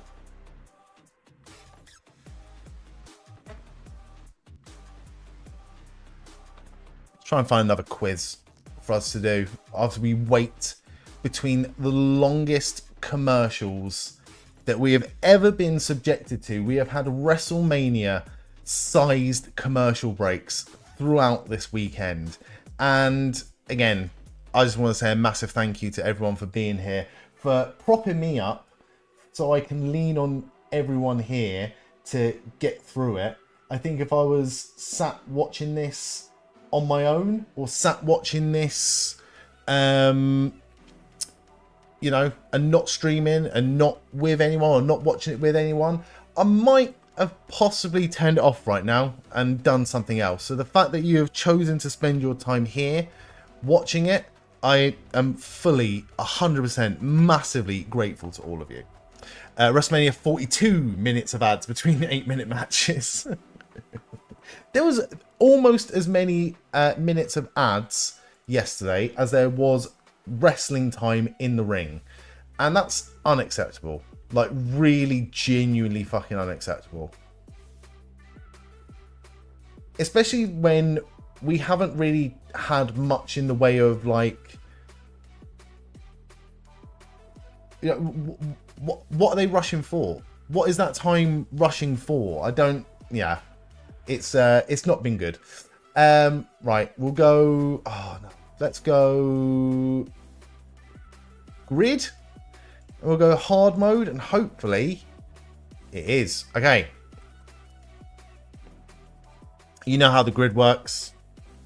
If you can't see, I will let you know. But we have WWE Iron Man or Iron Woman match, and was in the Cruiserweight Classic in 2016. Now, we've already mentioned a few Cruiserweight Classic entrants and Cruiserweight Classic participants, but I'm just going to go for ones I remember. Ali was in there, Cedric Alexander was in there, and TJP was in there, and none of them were on the list. None of them were on the list.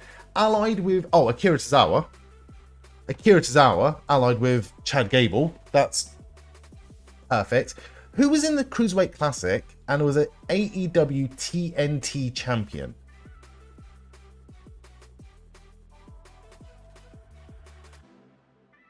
I cannot think. Cruiserweight Classic. Pac? Pac might be in... There's no place for Pac. Zack Sabre Jr. Wasn't a TD... He might have been... No, not Zack Sabre Jr. Who else was in that? I remember Tajiri was in there, but Tajiri is not going to be on the list. TNT champion.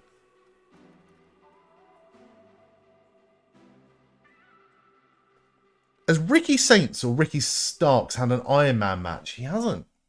He wasn't in the Cruiserweight Classic either. That was a stupid answer.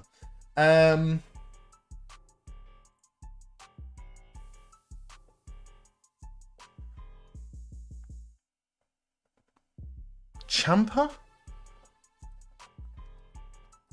Ciampa's there. Gargano must have had. There you go. Well done. Massive well done. Gargano and Ciampa were both in the Cruiserweight Classic. I completely forgot they were in the Cruiserweight Classic still. So thank you very much. Buddy Matthews might have been in there. Might have been a really good one. Could be both. Yeah, I think so. So it would have been... Yeah. NXT champion. Iron Man. So Johnny Gargano would be in there, but obviously this is on hard mode, so they're not going to give it to us, are they? I'm going to try the Buddy Matthews, but Buddy Matthews was never actually an NXT champion. That was a stupid one. Adam Cole might have had... Oh, Adam Cole can fit in TNT champion and Iron Man. So if you can think of an NXT champion that was also an AEW TNT champion, I can't think of anyone else apart from Adam Cole. Potentially. Sami Zayn is a good one, and Kevin Owens potentially for an Iron Man match. Fuck it. Let's put Kevin Owens here. Let's put Adam Cole here. That's sorted. NXT champion that was allied with Chad Gable. That's hard. Joe, the Samoan one. Joe's not on the list anymore, unfortunately. Allied with Chad Gable, NXT champion. Shelton Benjamin was never a... Oh, Pete Dunne. Pete Dunne? No. That was for TNT before... Yeah, I knew now.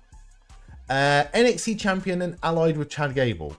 Otis was never an NXT champion, was he? Otis was never an NXT champion. Shelton Benjamin was never an NXT champion. Akira Tozawa is already done. Maxine Dupree was never an NXT champion. Jason Jordan was never... Oh, was a SmackDown Tag Team champion, allied with Chad Gable. So that works. Who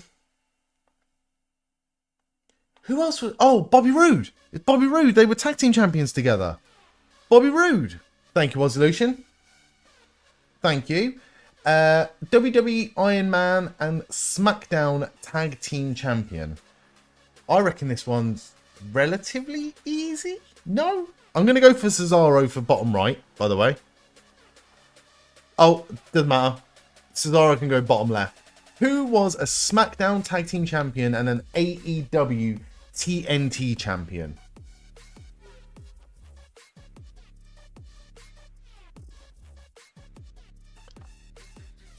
Actually can't think. Genuinely can't think. Cody? Cody, I think. Or let's go for another famous member of the Lee family, because they did win it at a WrestleMania. The oh, where is he? Brody Lee. Brody Lee. We'll put Brody Lee. Bottom right. The Bludgeon Brothers won the tag team titles at WrestleMania 1 year, I believe. Was it WrestleMania 33 we established earlier? I'm not entirely sure. But we'll stick Brody in there. But I think Cody, in fact, we know Cody definitely. 35? I think it was, yeah. 35, 34, 33. He was in the 30s. He was in the 30s, that's for sure. Right.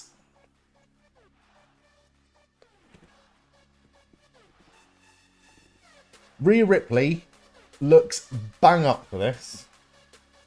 Rhea Ripley looks well up for this match right now. She looks like she's up for a scrap. She looks... A lot I've noticed about this, right? The wrestling has not been bad, right? At all. Especially when it comes to, like, you know, Jacob and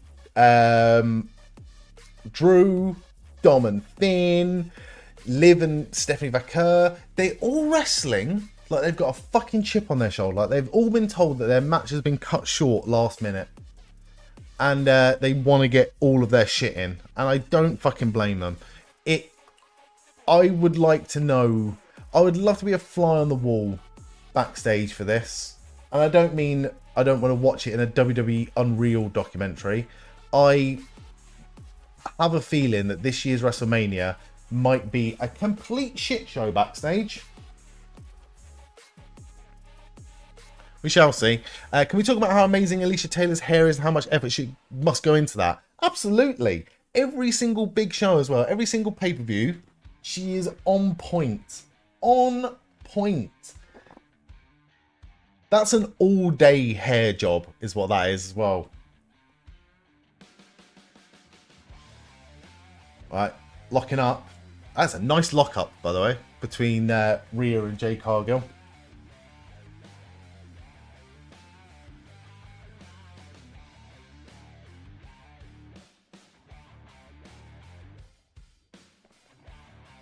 Yeah, she's nowhere near. She's nowhere near as bad as what people say.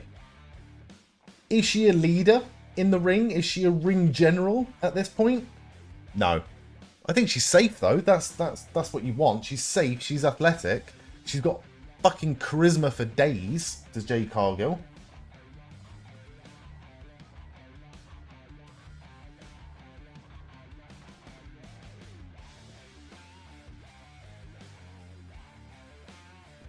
I don't think anyone's immune to criticism, but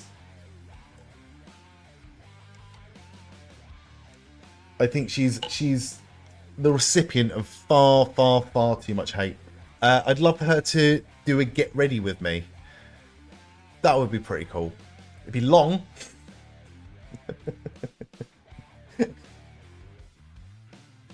It might come in several parts, Aussie Lucian, but...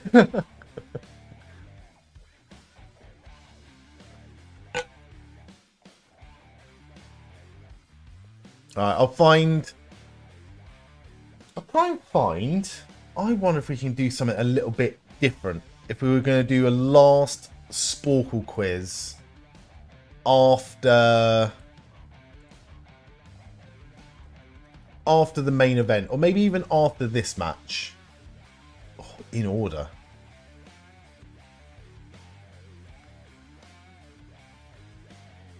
Do you know what? I found one, and it's different, it's hard, but I think we might do this. I think we might do this after this match. After this match. It's because she's a powerhouse and doesn't show the athleticism of a Charlotte or Tiffany. But she does have that athletic background, doesn't she? Like, what did Jade Cargill do before wrestling? She was doing something. Like, she does have it. Like, you look at her, she is fucking ripped, man. Jade Cargill,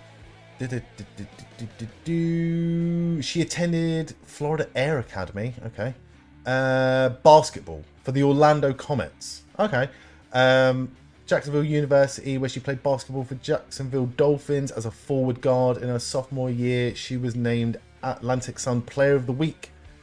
In her senior year, she led the Jacksonville Dolphins in rebounds and steals. She was named in the Atlantic Sun preseason first team. Oh, she has a master's degree in child psychology. That's cool. And worked with foster children as a child. She's a fucking awesome person, man. She's a fucking awesome person. Too much hate. She can do a kip up, and she can do a fucking crossface.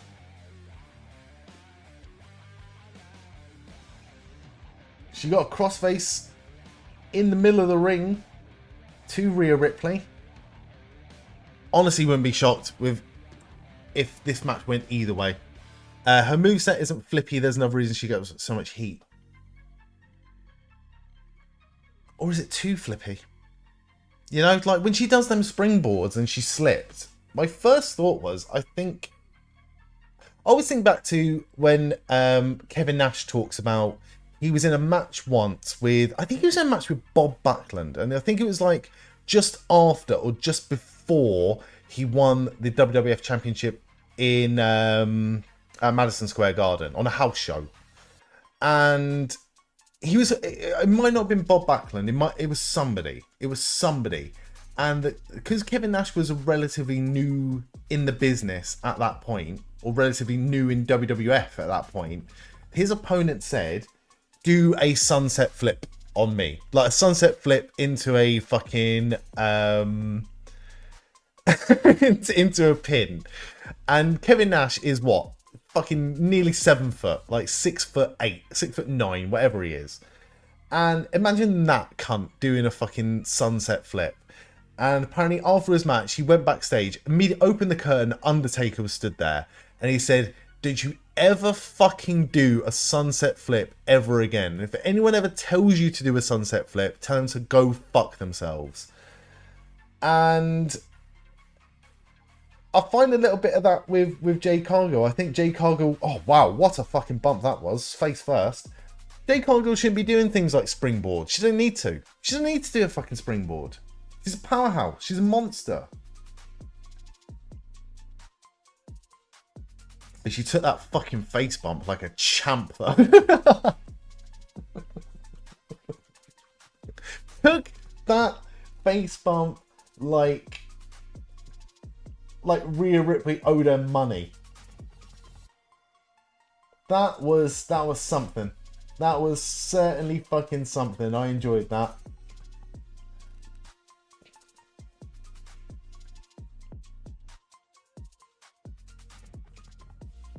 Oh, here we go. Oh no. See, that's athleticism you want to see. Not necessarily in an offensive way, but just like showing off the athleticism. And a spine buster. I don't give a fuck what anyone says. That is a good spine buster. We've seen bad spine busters throughout history. Jade Cargill's spine buster is top tier. Cousin of Jamaica international footballer Peter Cargill. Who did Peter Cargill play for? I can't say I've ever heard that name. Peter Cargill. You had a Panini sticker of him for France 98. I had a Panini sticker album for France 98. That might have been the first one I ever fucking owned. There you go. Peter Raymond Cargill. Oh, he's passed away now. Was a Jamaican international football player. He played for no one I've heard of. That's really fucking cool. But he was obviously at the World Cup then. He was obviously at the World Cup. Played for Jamaica 84 times and scored 3 goals. And he was Jamaica assistant manager before he passed away. It's nice. Shared a sticker with Fitzroy Simpson. Shared a sticker? Oh, we're getting Mia Yim and B-Fab at ringside. This is something this match didn't need. We need less outside interferences in these matches, because we had a fucking outside interference in Liv versus Stephanie Vaquer and it ended within minutes.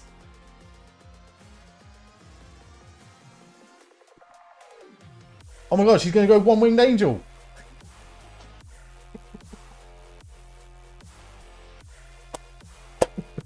Stop doing that. Stop doing that. Rhea Ripley has kicked out of a one-winged angel.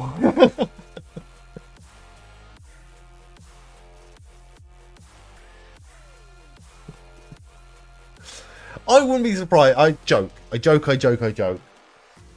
Kenny Omega is fundamental in the women's division in early AEW. And Jade Cargill also fundamental in the women's division, the TBS Championship in AEW. I would not be shocked if Jade Cargill asked Kenny Omega permission or if he was okay with using that move. And I'm sure Kenny Omega's the sort of person that wouldn't give a fuck.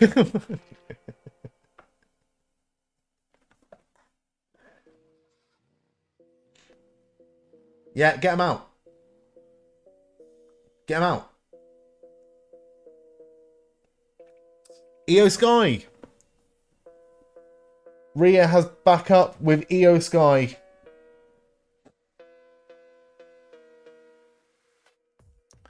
Should be in, well, should be on this fucking card at least. There's no reason why you couldn't have had Iyo versus Asuka last night and then Iyo still make an appearance in this match tonight. There's no excuse why she's not wrestling on this card. It's good to see her though. And it's going to be really good to see her do this massive moonsault. Oh, go on. Headbutt to Cargill. Oh, fucked it. Not quite. Oh, this is an interesting ending to this match. This is an interesting ending to this match. Oh, lovely. Lovely counter from Rhea Ripley into the Riptide.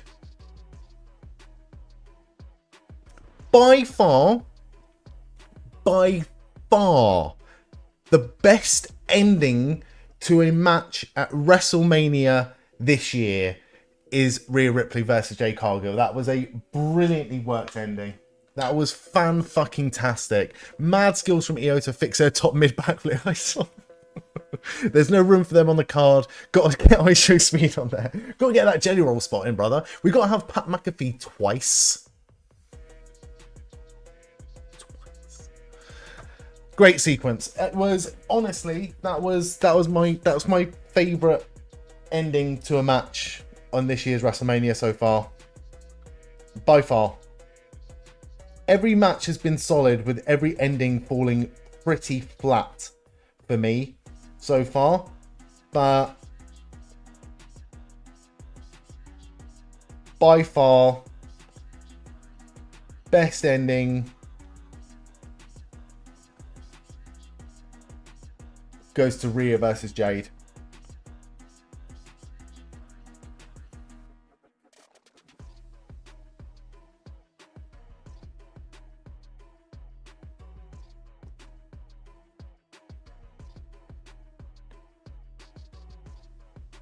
Oh. Again, it is a shame though. It is a shame that we couldn't have an Iyo Sky match. And again, weird. Just weird that like the two women that walked out as world champions last year are not even on the card. Also, Aussie Lucian, you still here? Did you count it? How long was that match? How long was that match?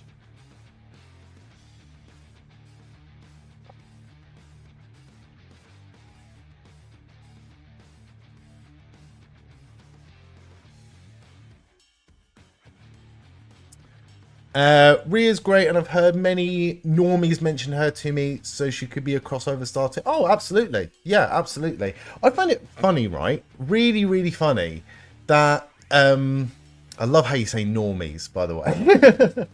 But there was, I think it was actually on Cultaholic. I think it was on Cultaholic when they were having a debate about like what wrestler is better known to non-wrestling fans, Stone Cold Steve Austin or The Undertaker. And I was shocked at the amount of people who were so far in the wrestling bubble that said Stone Cold Steve Austin. Because it's not even fucking close. Like, it's not even close. Stone Cold Steve Austin is a massive star to wrestling fans, but in the greater sphere, outside of our bubble, more people know The Undertaker. 100% more people know The Undertaker. While I agree in principle, I don't get the argument because Pat McAfee, etc. aren't taking up spots on the card for matches. They're tagging onto matches that would be on the card anyway. Oh yeah, I would say that I was just joking, but I know what you mean. I understand what you mean. Joe's a non-wrestling fan, knows more of The Undertaker. Stone Cold did leave the bubble. He did leave the bubble, but what did he leave the bubble for?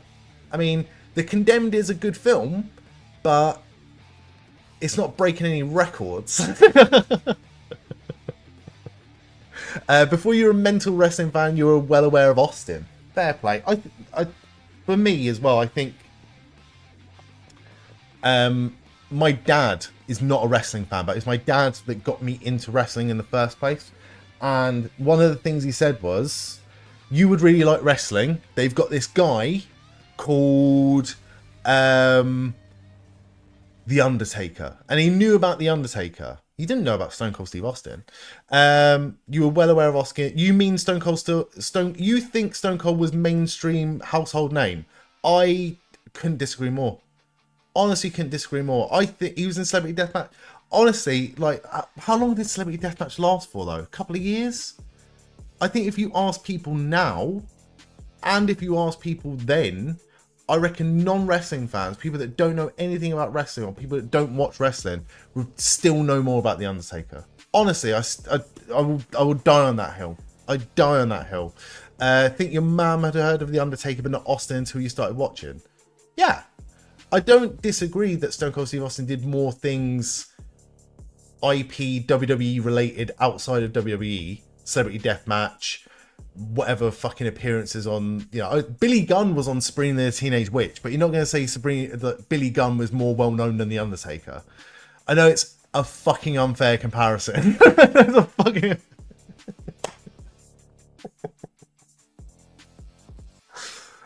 Rock, Austin, Hogan, Undertaker, and Cena all in the group of mainstream.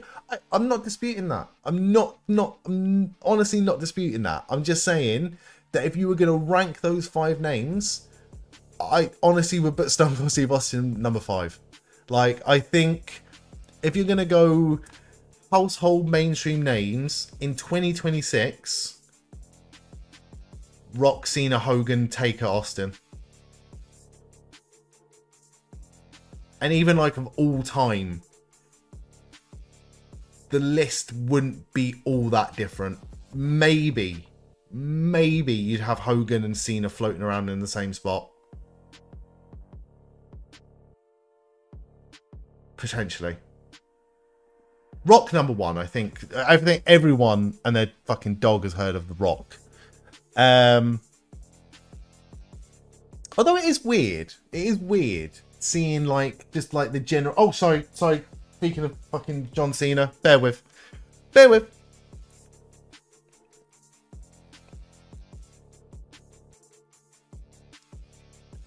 Don't give me this overall weekend attendance bullshit, John Cena. Don't give me this overall weekend attendance bullshit. You cannot stand there with a straight face and flex 106,072 people like it's genuine. Not happening. Not fucking happening. I agree with you. I'm just saying Austin is mainstream as well.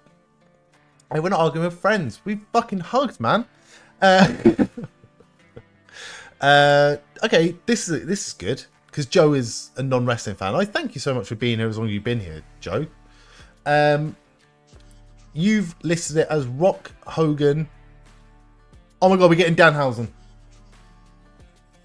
We've got Kit Wilson, we've got The Miz, we've got John Cena, which means WrestleMania Hausen is running wild.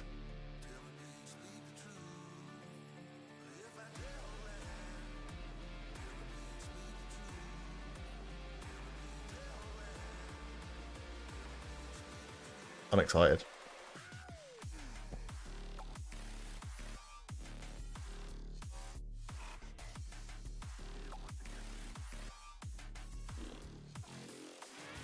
Oh, my stomach is fucking rumbling again. I did actually buy snacks for tonight. I actually got really, like, healthy snacks, but I'm not the sort of... I don't eat on stream. I don't like eating in front of people. I don't like eating and being watched. So I'm going to save that for afterwards. But I've got some very boring apples and grapes for after this. It's only... Clocks didn't go back, did they, Chris? We've only got one more match. We've only got one more match, and it's 20 past 1. What the fuck is going on?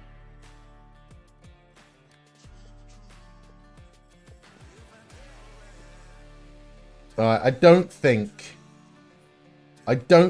we're gonna get John Bradshaw Layfield.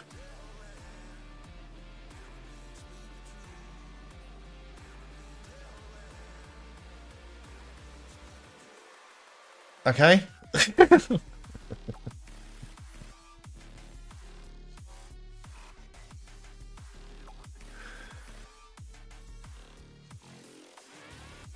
That's a coffin. Call it the fucking Scooby-Doo van. It's literally a coffin on wheels, Michael Cole. Just going to take a quick look at my predictions for this evening. Again, I have absolutely shat the bed with my predictions. They've been utter dog shit from start to finish. Did get Femi, did get the Demon Finn Bálor, did get Rhea Ripley correct. Unfortunately, this is not Rusev Day any longer. Sami Zayn has lost his United States Championship to Trick Williams. And I'm going to hazard a guess here and just say that John Bradshaw Layfield is probably not going to make an appearance at this year's WrestleMania.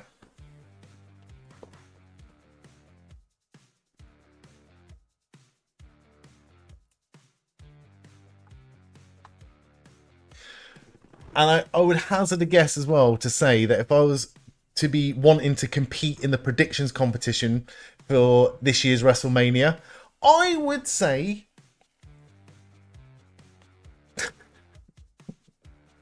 Sure. Your delivery driver isn't Purple Aki, is it?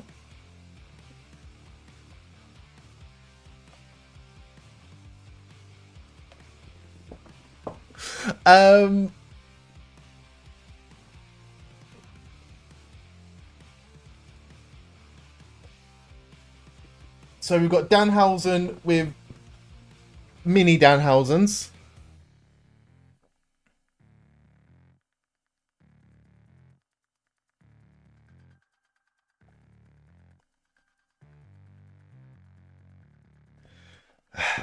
No tip for him.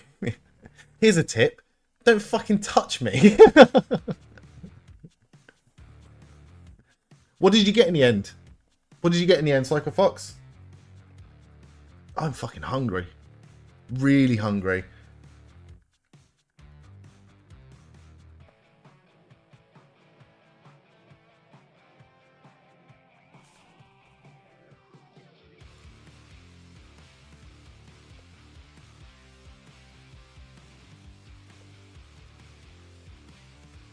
He is going to fucking curse John Cena, isn't he? Gutted.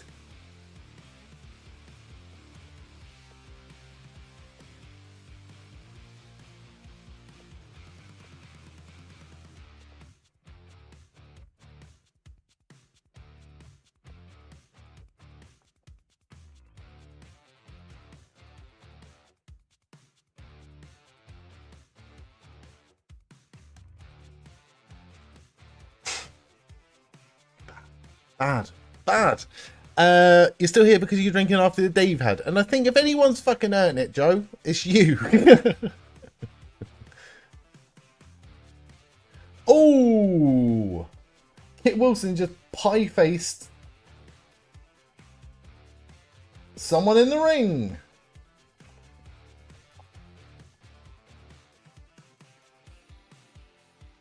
Gonna step on his toe. Oh, he just kicked him in to punch him in the dick. Big bag of snacks from Co-op. What snacks? What snacks? I need to live vicariously through you because I'm fucking hungry right now.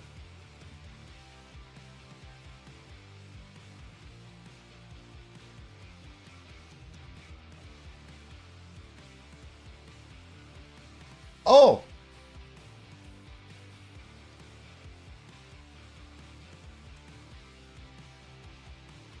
Miz has had some of the greatest not wrestling matches of all time. And now John Cena is handing over the 5-knuckle shuffle to Danhausen.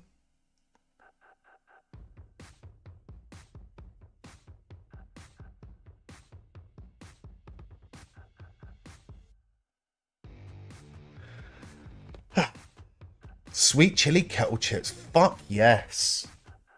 That is a top tier selection. A top tier selection. I got some really nice bits earlier as well. I know exactly what's in the kitchen right now and I'm fucking hungry.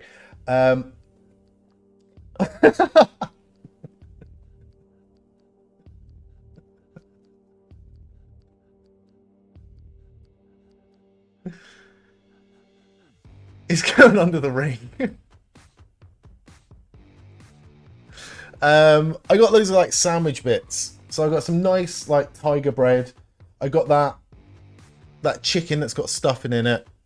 I got a sweet crispy salad. Some bacon for it. Oh, I got all the fucking makings of the world's greatest sandwich. The world's greatest sandwich, and I cannot fucking wait. As much as I'm looking forward to CM Punk versus Roman Reigns, as much as I've had an amazing time this evening with you lovely people, this weekend with you lovely people, I will not be sad when I make my sandwich afterwards, I tell you that now.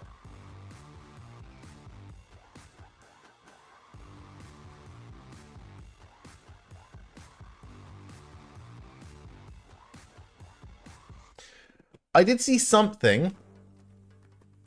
Been going through a big sourdough bread phase lately. Oh, you could go a lot worse than big sourdough bread, mate. I did see something talking about food at WrestleMania. Now, I haven't heard anything about the ridiculous prices of food at WrestleMania from Sami, but I have heard or seen that you can get a tomahawk steak at the stadium, and it looks amazing, but it's $500 allegedly. Allegedly, it's $500. How true that is, I do not know. I'm not here to say that it's not true, but I'd be fucking shocked if it was.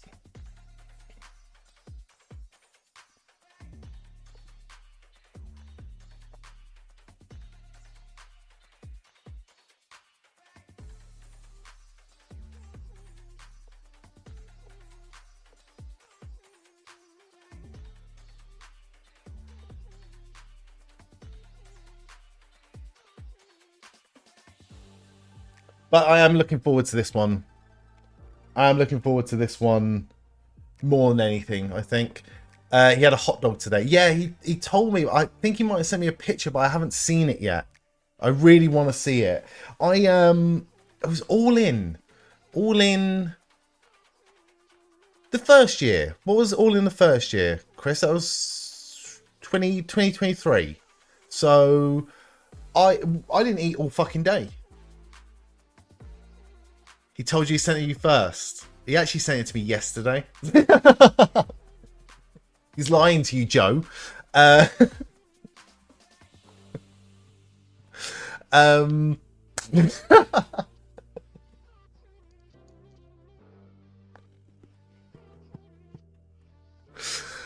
fuck yeah. Absolutely. Yeah, I'm on that, mate. Definitely on that. But yeah, we didn't eat all day, or I didn't eat all day. I'm old. How dare you? I know. So, oh, fuck. What was I saying? Yeah, so there was a hot dog that was for like 20 quid, right?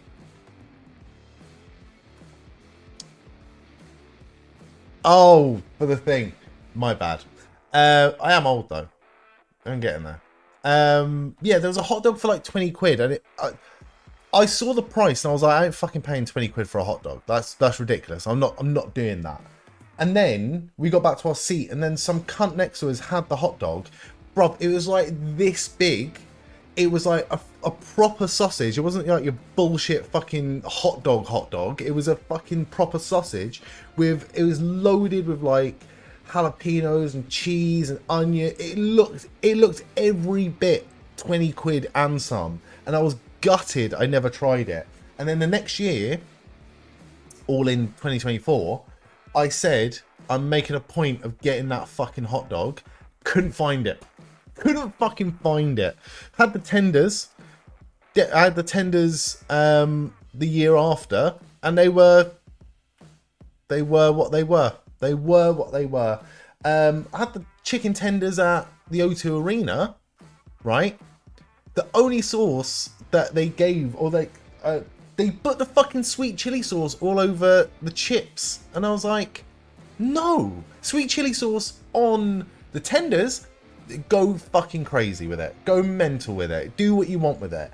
They put it all over the chips, and I was like, you're not really in a position when you're stood in a queue and you've been waiting there for like 45 minutes for some piss poor tenders and chips to be like, oh no, take this back. Take this back. I was like, yeah, whatever. Just give it to me. And it was, oh, I'm still fuming. I'm still fuming. So this year, I'm going to make a point of going early and getting something to eat beforehand.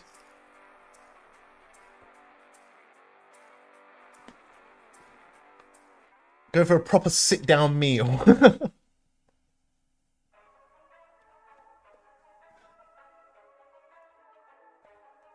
I am looking forward to it, though. I am looking forward to it. Whatever happens, I've no real...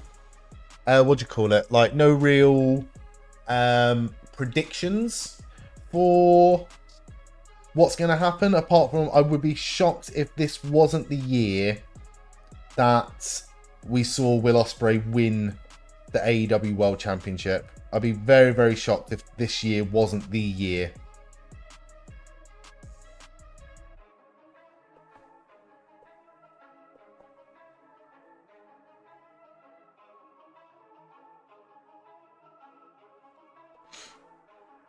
Will belt probably. Yeah, exactly. Yeah. That, and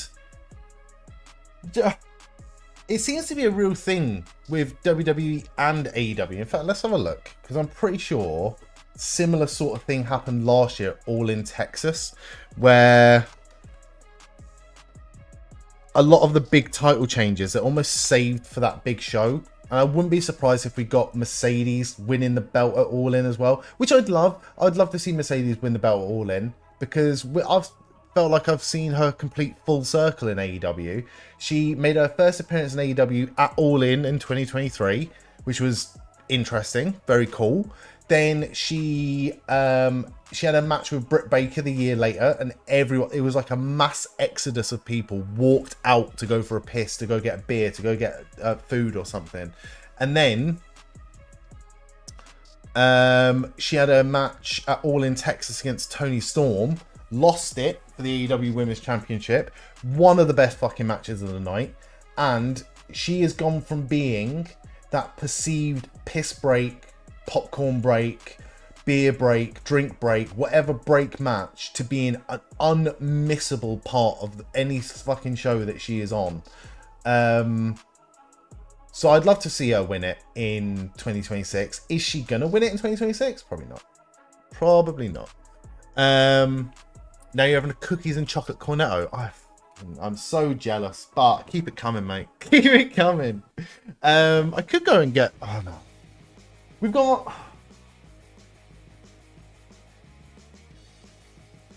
I do actually need to go for a slash, and I feel like we're going to get... We've got 1 minute and 52. I'm going to go for a quick break. Fuck it. I'm going to go for a quick break. I'll be back in a few minutes. I'm going to go get a coffee. I'm going to go get some sort of snack or something. I'm going to run some ads during the break.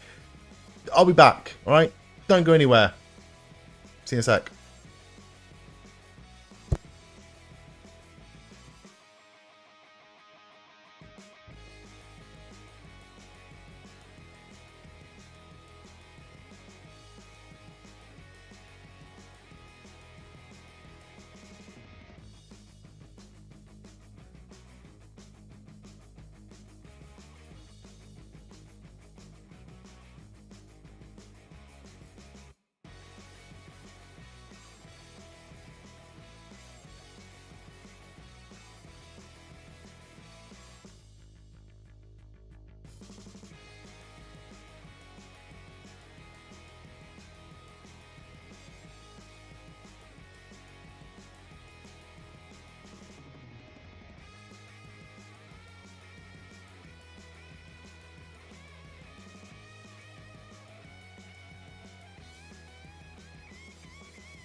I'm back.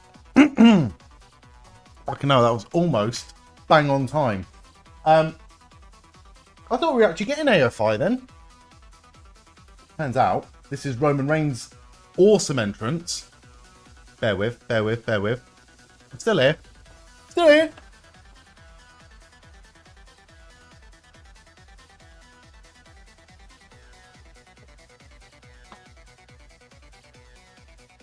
What is this fucking music that I'm playing? Alright. Turn that all the way off. Fucking hell. Alright, Roman Reigns looks fucking jacked. As he often does. What have I missed? Did I miss anything? Did I miss any Hulk Hogan ads again? I hope not.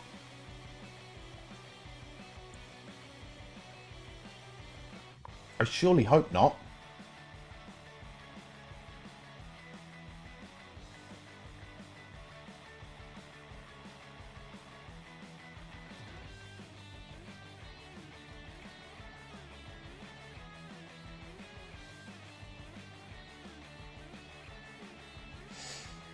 Right, what do we reckon? Do we reckon?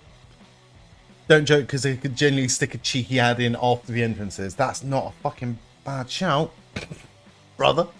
Have you seen that guy on TikTok that does the impressions? He does a Triple H impression, he does a Vince impression, he does Undertaker and Michelle McCool, and he does Hulk Hogan. Some of them Hulk Hogan ones are fucking awesome, man. They're so out of pocket, and they're so things that you would think he might say. That.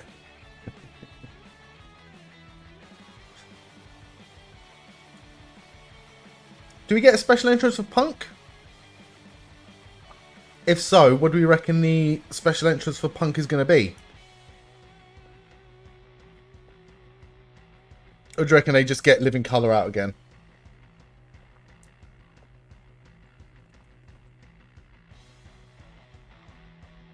Which I wouldn't be disappointed with at all. Gabby, welcome in. If I can be honest, this night at least feels like Mania. Last night was not. I get you. I get you. I feel like this whole weekend hasn't felt like Mania. Do you know what it is? We've had on social media. Obviously, you get all the people that are like, on this day, in this years ago. And we just had it, like, the whole way through March and April, the anniversaries of previous WrestleManias. And this WrestleMania is now later again. I don't know, maybe it just feels like the luster has just gone a little bit. Like, I was kind of over it in this build-up. I was over it about 3 weeks ago. Don't think it'd be AFI, as he never used their music in the Fed, right? Well, it's in the new game. Like, the AFI theme is on WWE 2K26, and he's kind of teased it a couple of times that he was gonna use it or ask to use it. You like the coffee cup? Al's Toy Barn? Good, innit? Thank you. You were surprised to see Paige yesterday? I was surprised. Pleasantly surprised. Pleasantly surprised. It was good to see her. It's good to see her healthy and happy and wrestling. But how are you doing, Gabby? You good?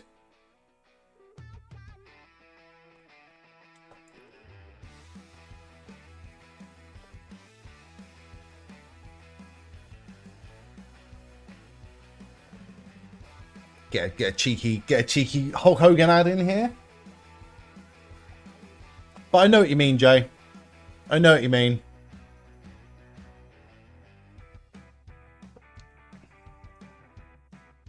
It hasn't been perfect by any stretch. It's been alright. Ooh.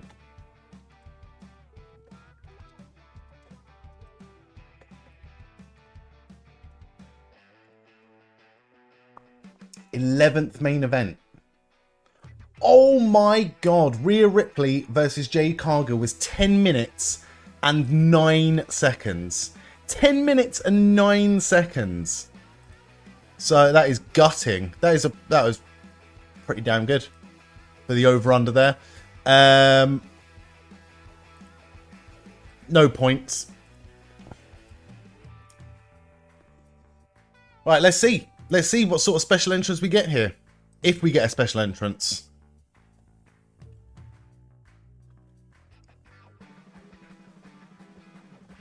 I'm interested. It's funny now that people are realizing that Road Dogg was never the problem. I don't even think creative's the problem.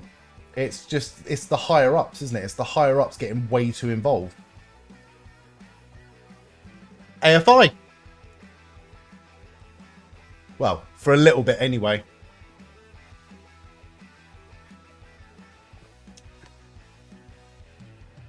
God, he's getting a fucking Rock 2003 entrance here. It's pretty cool they're using the AFI theme for WrestleMania, though. Crazy thing is, Paige was still younger than half the people in that match, too. Yeah, she's 33. She's just getting started, Steel.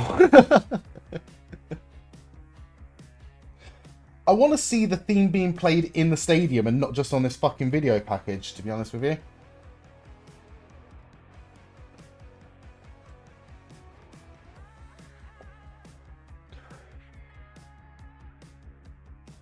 To be fair, I'm pretty sure they did like use a bit of This Fire Burns last year. Fucking know he's actually coming out to it.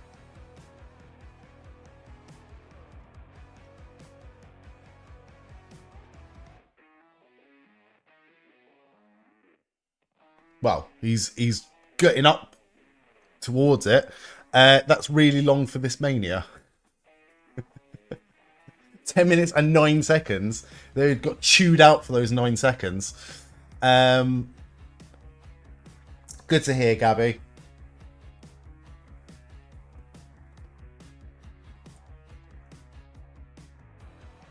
Like I said, I've had a great weekend watching wrestling on this channel. I thank you all for it.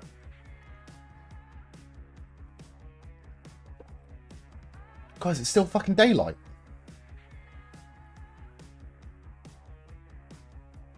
Were they the floodlights?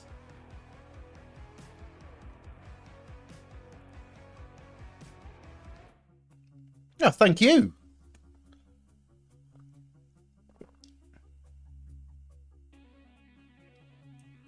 Just walking out to silence.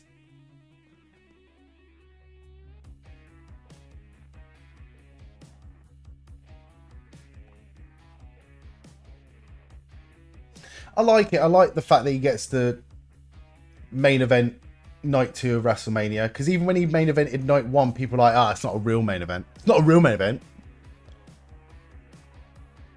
Where's Sami? Sami is in Las Vegas at WrestleMania.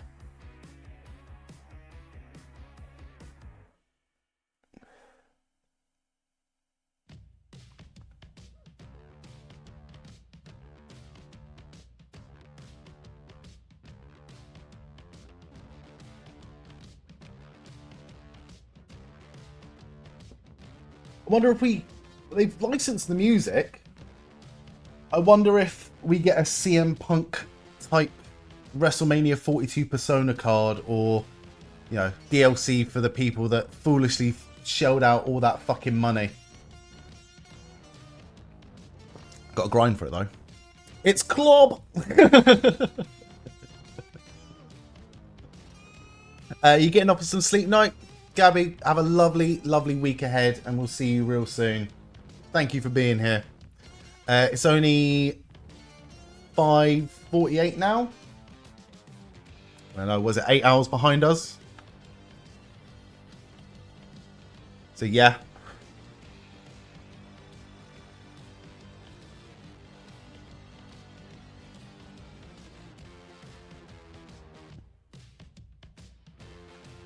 Maybe that's why it just doesn't feel a lot like WrestleMania. I like the WrestleManias that are on the East Coast because it starts off in daylight and it ends up in the evening, and I like that. I like that look. I like that feel of it.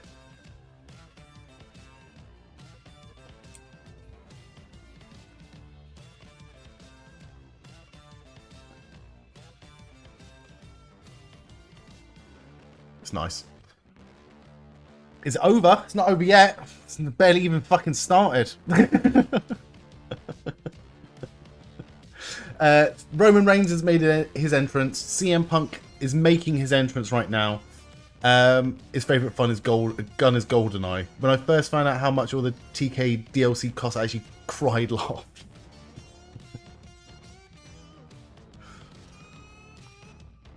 Thank you for being here. Are you ready? Lovely to have you here. It's been a lot of fun, and we'll do. Do you know what? Considering it's probably going to finish around the 2:30 mark, might do one last Sporkle quiz after this match. It's fucking long though. I reckon it's doable.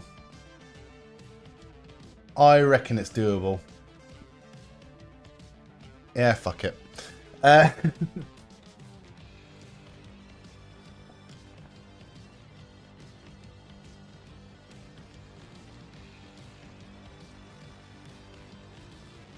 This is the match I've been looking forward to the most, by the way. Out of everything that's been on this card, one thing, you know, that we've complained about with Randy Orton versus Cody Rhodes is the celebrity involvement or the outside involvement, when that match had a ready-made story for years and we got Pat McAfee and Jelly Roll instead. The fact that they've managed to do CM Punk versus Roman Reigns, okay. Some of the subject matter, apart from maybe the last promo on Raw this week, the "you're old," blah blah blah, like the fact that they've managed to keep Paul Heyman away from this match and away from this feud. I've just fucking jinxed it, haven't I? I've literally just jinxed it. Who's Paul Heyman going to side with at the end of this match? I think I've just fucking jinxed it. Trying to get as much of WWE 2K26 as possible without spending your own money. Got the game itself with some Amazon gift card money and you had to sit in your account and you get the DLC as and when you get the Xbox One. Do you know what? I think that's a fucking good way of doing it. I always say to people, well, I always used to say to people, get the version. If you're going to buy it, don't get the top version. Top version's not worth it. Top version is not worth it. I got the fucking Monday Night War version because again, I had shitloads of fucking vouchers from Christmas, birthday, around that time. So I was quite blessed that I managed to get it basically without spending a penny of my own money. But the mode that I've enjoyed the most out of it so far is my GM. And you don't need fucking DLC for that. Don't need it. It's a lot of weird storylines from start to finish. A lot of them. I think the perception among the internet wrestling fans that it's lazy. I don't know how lazy it is. It just seems it's greedy. It's greedy to use celebrity involvement rather than just, you know, have decent storylines. With CM Punk finally main event in Mania, lost, and the whole shebang is actually mental. 2026 took us this long to get here, but that's exactly what I was just saying, Loof. Because last year when he main evented night one, people were like, "Oh, it's not a real main event." Well, now people can go fuck themselves. Harley Race color scheme on Punk and championship white as well, which is foreshadowing most of the time. Most of the time is very foreshadowing.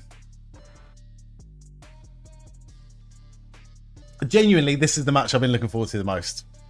The match I've been looking forward to the most.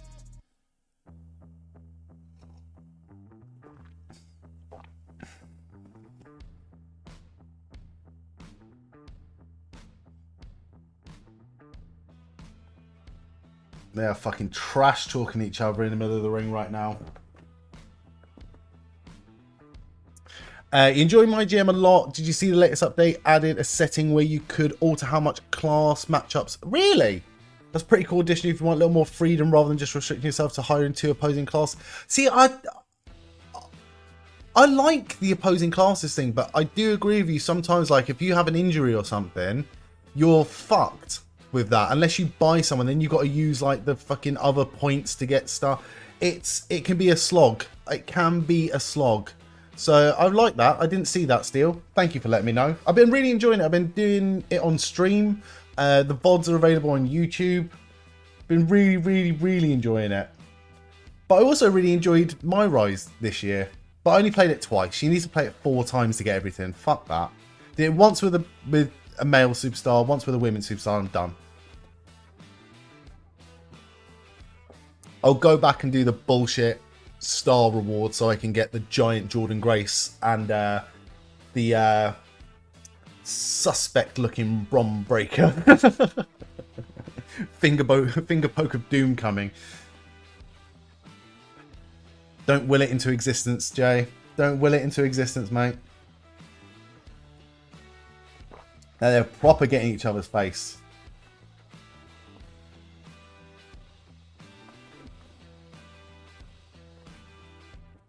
Right.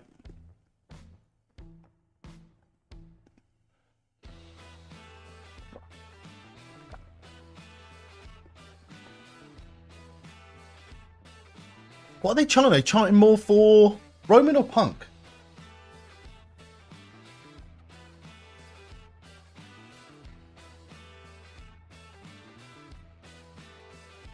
I think they might be very firmly on the side of Roman Reigns here.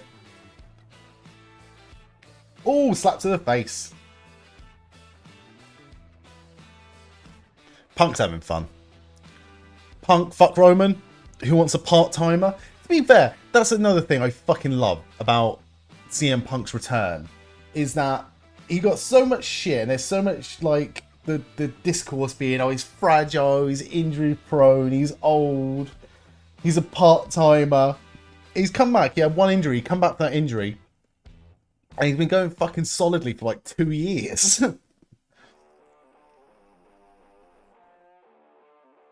I think whoever beats Punk for that belt is a made man.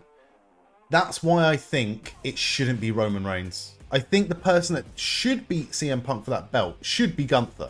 Should be Gunther. No, Punk's got a lovely, lovely head of hair. No trips to Turkey for him anytime soon. Bastard.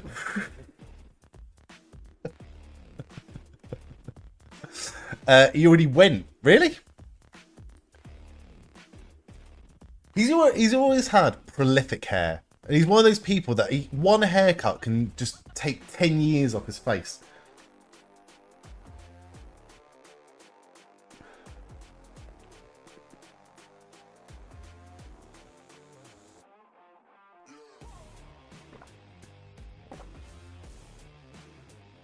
I wonder if we get interference in this match. If we get, you know, make it feel like WrestleMania. Get fucking see it. It's John Cena in there. John Cena back in. You can have Solo Sikoa come out, rehash all the bloodline shit. Make it feel like WrestleMania again. No shade, of course. Just surprised to hear he supposedly had a hair system. To be fair, he's one of those people as well that looks fucking awesome completely bald. I'll tell you what, going to WrestleMania dressed head to toe in Ultimate Warrior gear is a fucking choice, isn't it? Look at that cunt in the front row. That is a fucking choice.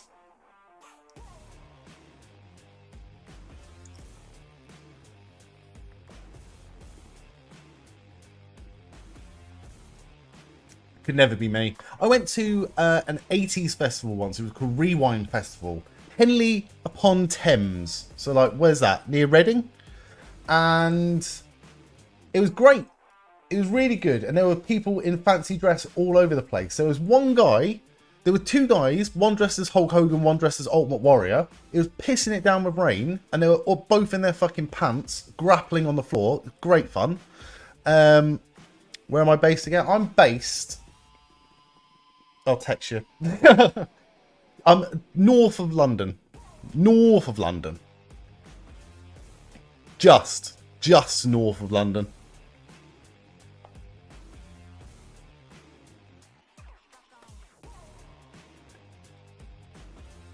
And there was another guy that was dressed in full like Steve Davis. He had a snooker cue. Don't know how the fuck he got that into the venue.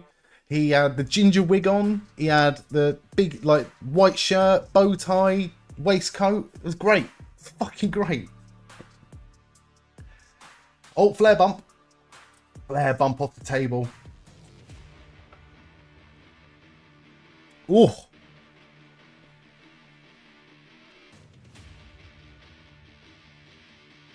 Why is the ref so angry? You're the ref. Take control. Stop backing away. Would I call myself a northerner? No. No, I wouldn't. I think...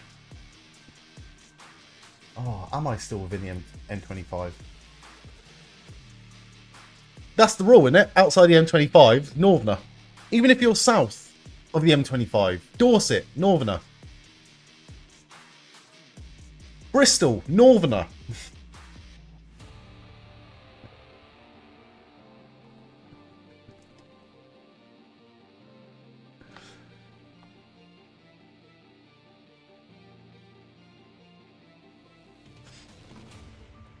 You're a southerner, I'm a northerner. Whereabouts are you based, Joe? Again, keep it vague, don't have to give us your address or dox yourself.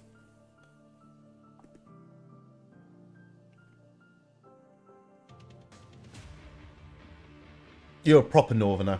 Cheshire.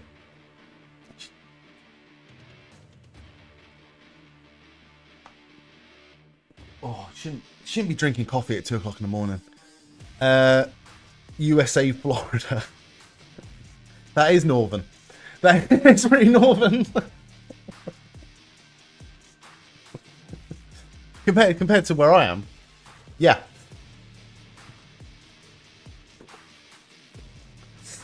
It won't surprise you to know that I did not take geography in my options at school.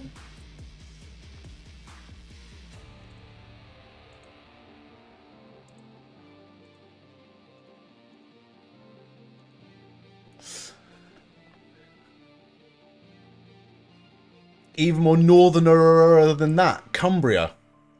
Joe's near Liverpool. Yes, yeah. But if I called you a Scouser, that would be a fucking insult. Insult. You're here to hear where do I normally stream. So I'll stream...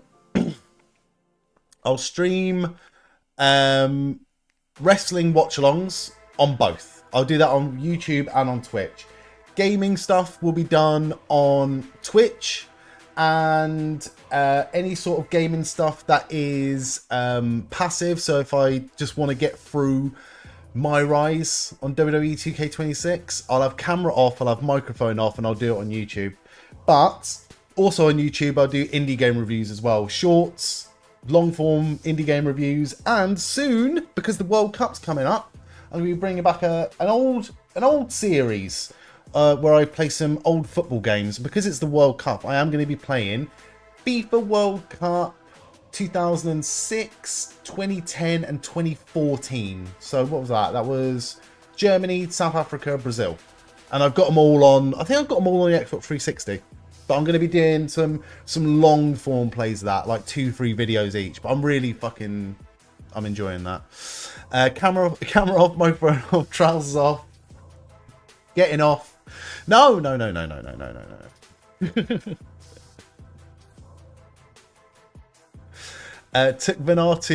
Vanu. What is that? Oh, you ready? Thank you very much for the follow as well. The World Cup Glory on 2010. I've never played it before. I've literally never played it before.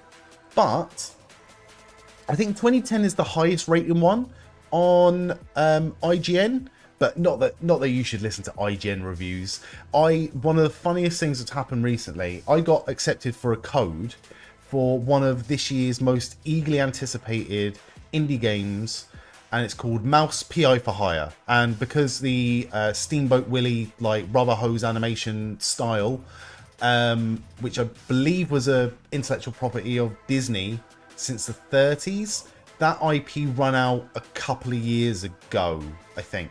So now you're going to see a lot of video games and films and stuff like that using that same Steamboat Willie art style. And I got accepted for this code, and I've played this game, and it's fucking awesome. Like, it's really, really good. Like, I'm not just saying this to plug the channel, but like, go and have a look at the shorts that I made of it, and I'm going to be making some more shorts and longer form videos of it very, very soon. Punk kicks out, and people are clowning on the IGN review because they gave it 6 out of 10. They took it so seriously. It's a fucking indie game. It's an indie game that costs like 20 quid. It's not the most fucking expensive game in the world, and it's done in a fun, like, light-hearted homage to like film noir type 1920s Prohibition era murder mystery type stuff with fucking mice like from Steamboat Willie. It's a fun game, and people are taking it. The IGN review just takes it so seriously. It's like, Mom, yeah. Oh, fuck off. Heard that controversy around IGN review. Oh, so ridiculous. I read the full review afterwards, but I never watch a video from that guy Charlie, the moist critical guy. But I do like him. I like his vibe. And he did a fucking hour-long video of it. I watched the whole thing, and I'm like, fair play. Fair fucking play. Forgot what pure JD tasted like. Just finished the bottle in one shot. You should sleep. I hope you sleep tonight, Joe. Oh, JD always just make me feel fucking sick. Really, really sick. Uncomfortable sick. I'll be like, I'll never do that again until the next time. Alright, dive to the outside on Roman Reigns. Been a great match so far, this. Been a really good match so far.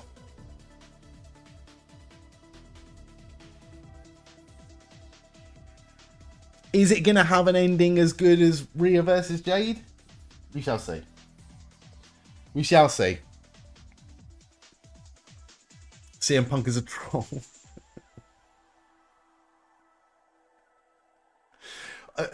If he did it at WrestleMania, Jay, if he went face first into the fucking camera and said, "Cry me a river."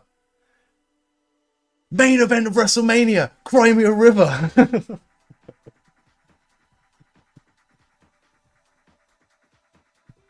I think he'd be immortalized forever. Oh fuck, he's gonna do the dive. He's gonna do an ISO speed. Punk's gonna go up to the top. Do it. Punk's doing a speed.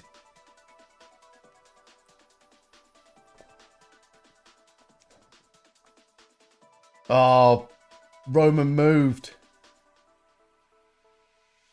Oh my god, if he did like the chokeslam that what Undertaker did to Shane O'Mac that time through the table, then that would be fucking sweet. That would be fucking sweet.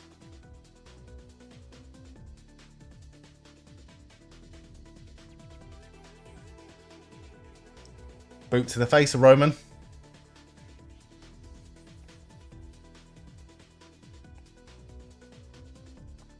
Oh, what is he gonna go for here? Tree of Woe on the outside. Okay. Oh, I'd love to see him do that drive-by, almost like Claymore thing that Roman Reigns does to Punk in this position.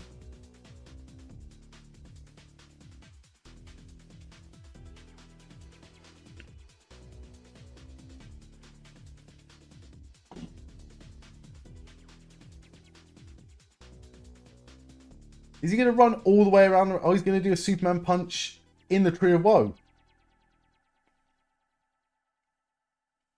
That was pretty cool. Yeah, the drive-by dropkick. He's just fucking him up. He's just fucking him up with the Superman punch. 3.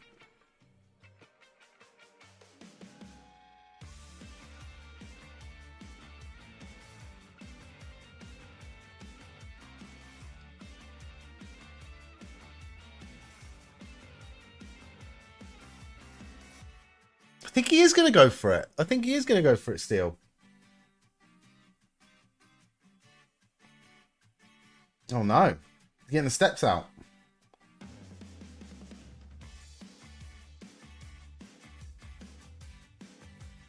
This is not a no disqualification match, Roman.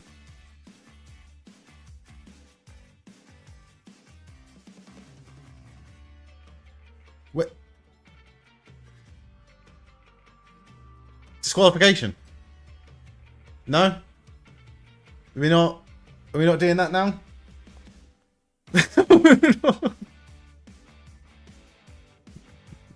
What are we doing? What are we doing here? what are we doing? What the fuck is going on? Ring the bell. Ring the bell.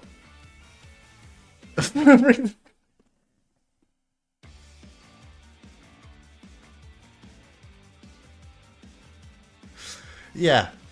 I've not seen refereeing this bad since the last UFC pay-per-view.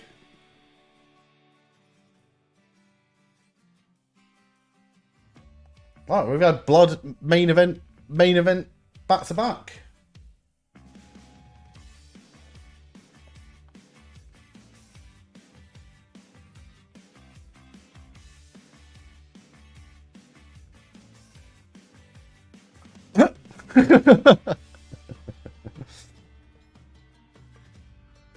Powerbomb through the table. Yeah, we must get some sort of outside interference here, no? Imagine if this was like the secret double turn. Because you got to think Punk's the babyface and Roman's the heel. If Heyman did come out to help Punk, I'd hate it. I would hate it. I would actually hate it. But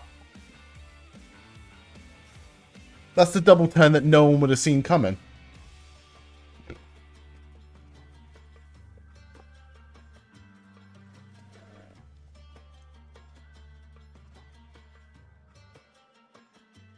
He's got the paper stuck to his back like it's a Jackass skit. Thanks, ref. Danhausen's still under the ring. Steele, you fucking genius. You fucking genius. Danhausen is still under the ring. Oh. GTS.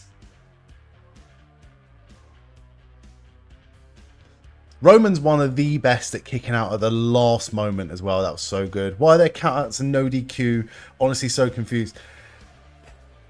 The ref also stopped counting as well when Punk was in the tree of woe. That should have been 5 seconds and then disqualification. Count out. Roman was outside of the ring for about 2 minutes.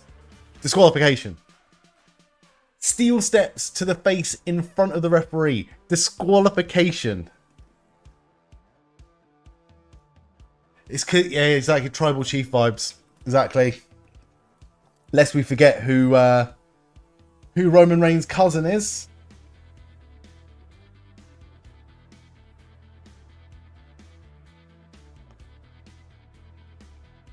I would like to see this match end with CM Punk hitting a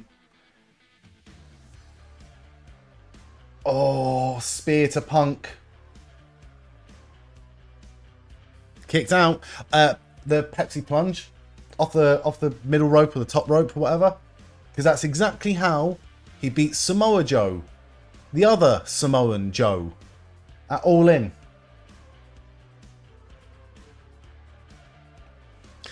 Ref knows the DQ finish in the main event isn't worth his paycheck.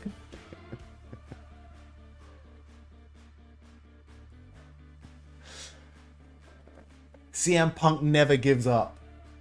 Randy Orton did, though. Randy Orton just laid there. One crossroads. Pathetic.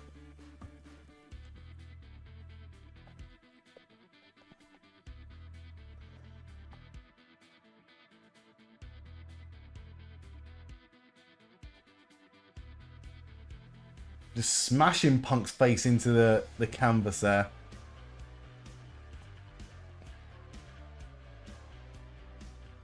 This has been good. This has been really, really, really fucking good. Forget the fact that the perception of rules are completely blown out the fucking window here. This has actually been really fucking good. Really, really, really good.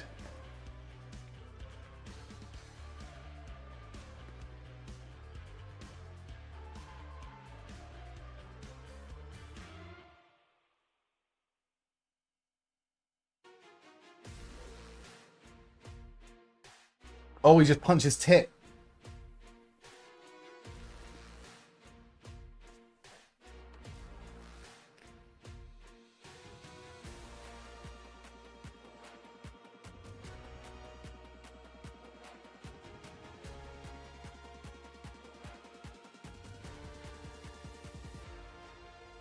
Yeah, I know it's biased because I am a CM Punk fan, but this has been the best match of the weekend for me. Any other matches people have really enjoyed this weekend? Oh, went for the GTS himself. Punk has beaten people with that kick to the head. Not this time, though. -1 versus... that was a fucking great match. Really, really good. In fact, not even probably, that is the match of the weekend. That is the match of the weekend. Really enjoyed that. I still haven't watched the what do you call it? The main event of Bloodsport, yeah? I watched every other match and I missed the main event.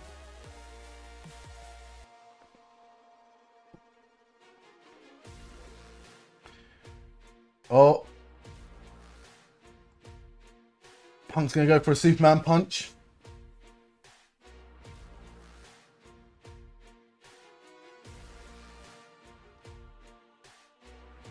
Hit it.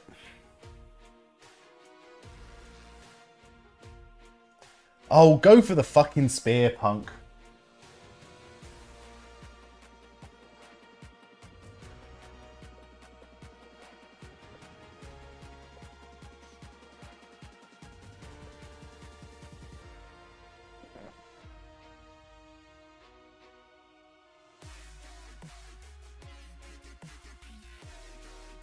Oh, he's got the fucking Ulafala.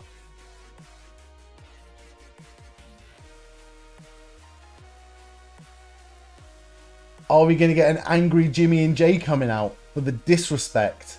The disrespect from CM Punk. I'd love it if he fucking spears him wearing that.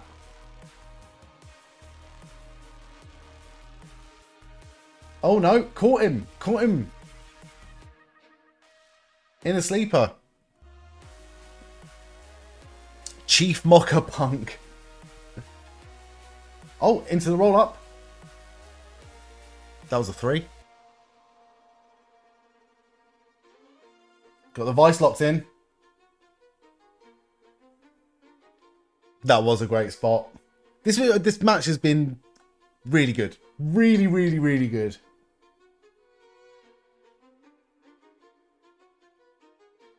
After last year's Mania Night 2 main event being such a disappointment for a lot of people, I would like to think this one has somewhat made up for things here. Shoulders are down, ref. Pin him. Literally Roman's shoulders are down. Literally his shoulders are down. Well, I marry them. I would if I could.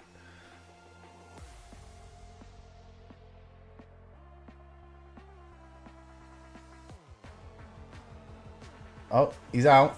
Sharpshooter.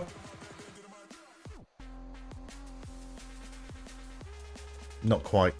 Not quite. What snacks have you got now then, Chris? Any more? Oh, don't tap like that bitch John Cena.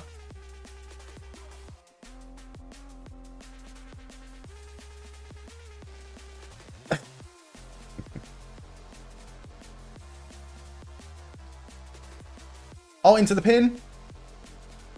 Oh, Milky Bar buttons. You got fucking great taste. You got great taste.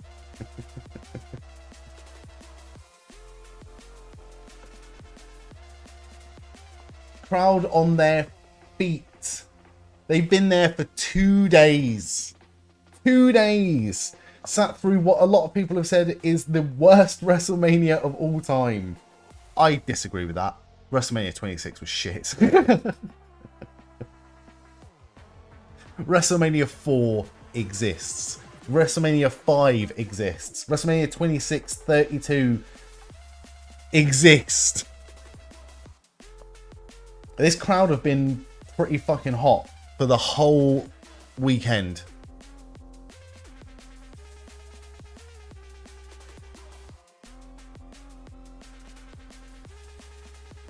Dueling OTC and CM Punk chants.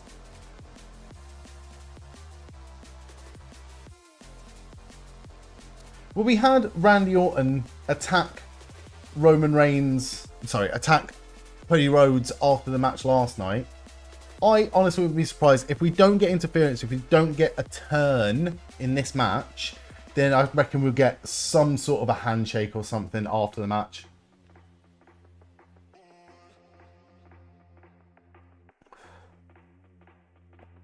Dueling everything.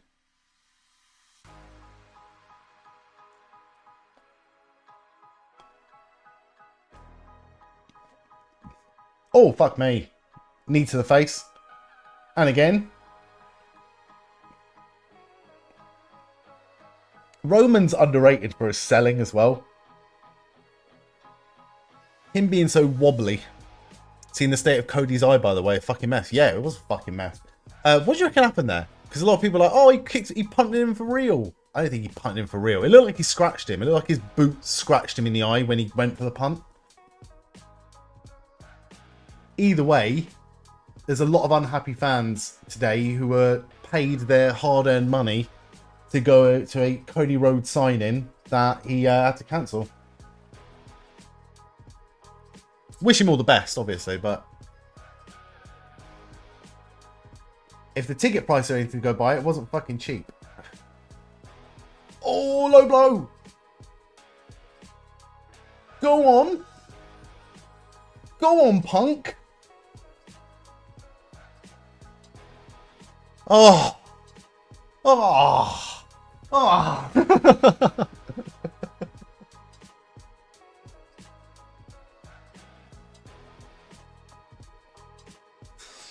Son of a bitch.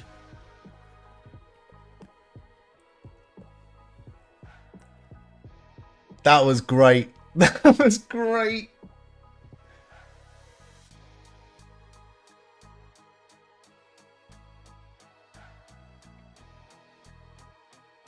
Masked it well. Yeah, this referee sucks, man. In kayfabe, this referee is a dick.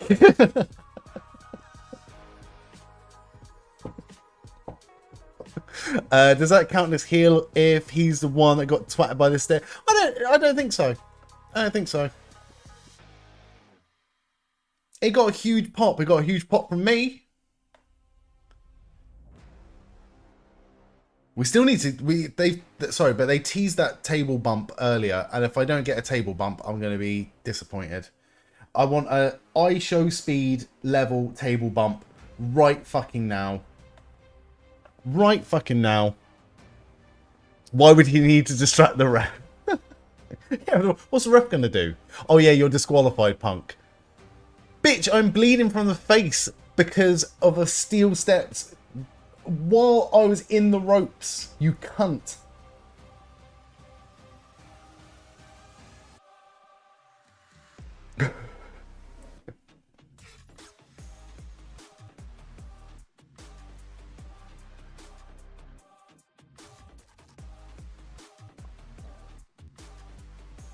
He's going for it.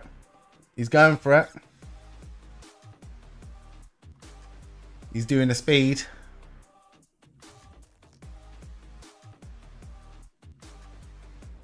Fucking is it?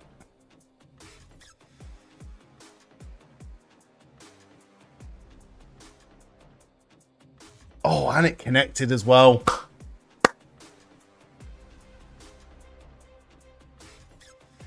Luftos, I've learned from my years of being a wrestling fan that sometimes try not to overthink it. Just enjoy it for what it is. Logic and pro wrestling do not go together. They're not even in the same stratosphere. They do not go together. Get in the ring and count ref.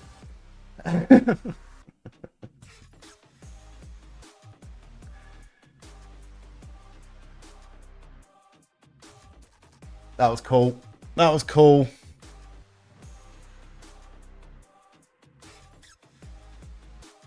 Cockmasher Punk, trying to think of one.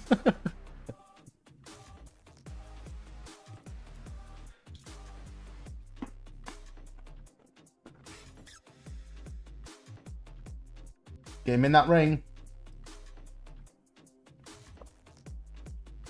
Why is the referee barking at CM Punk? If that is bias.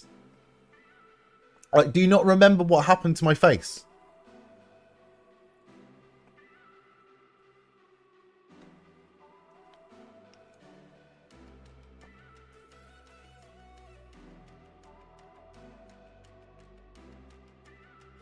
Oh, he's got him up for now.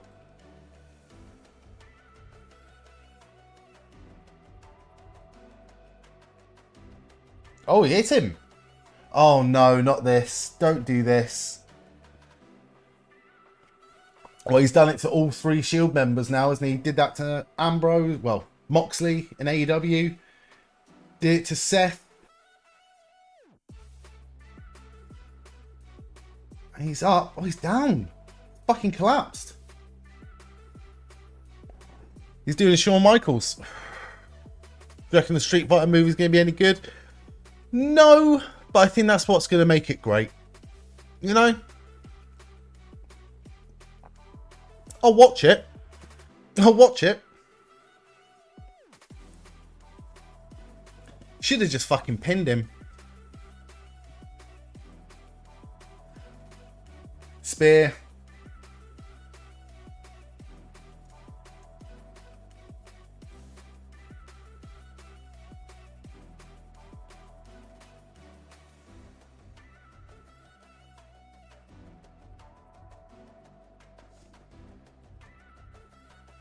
Oh, Punk's lost it, isn't he?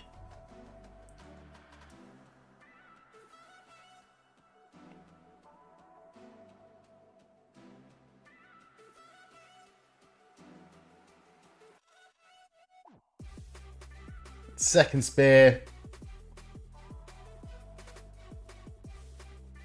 Over. Great match.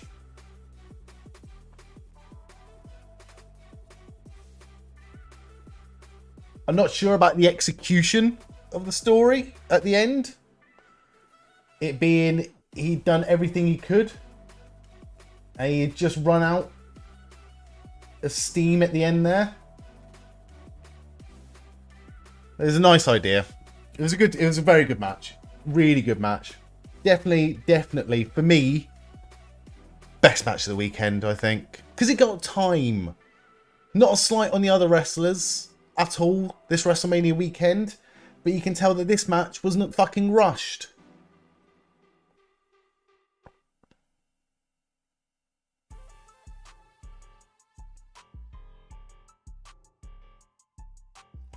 Roman Reigns now holds the belt that was created because he was holding the other belt hostage for 1,000 days.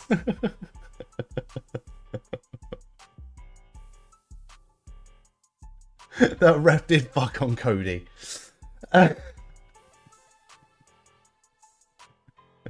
Congrats, Roman. You are nearly old. Exactly.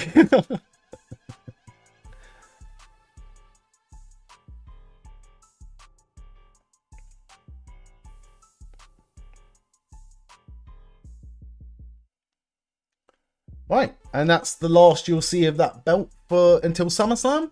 potentially, considering it was the consolation belt originally. They built up pretty quickly. Hey, and goes back to what I was saying earlier as well, Steel, about how Seth Rollins being perceived by the Wrestle Talk lads as not a generational talent. There is no other person on the roster at that time, or possibly of any time, that would have ever got that belt over as a big main event belt as quickly as Seth Rollins did. It's true. In a matter of months, Seth Rollins made that belt look and feel more important than the Universal title ever did. Ever did.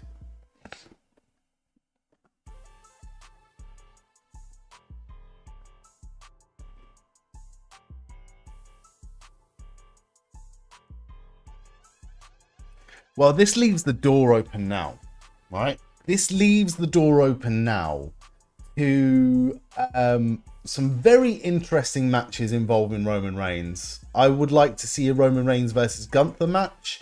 I would like to see Roman Reigns versus Seth Rollins again. I would like to see Roman Reigns versus Femi possibly at some point. We could do a better regular wrestling podcast, just can't be asked. Yeah, just... Do you know what it is? Wrestling. WWE doesn't deserve us.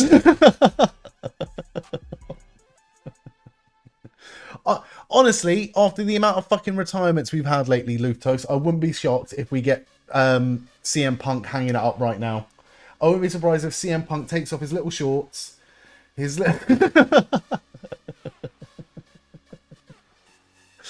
off his boots, takes off his turkey hair, and then...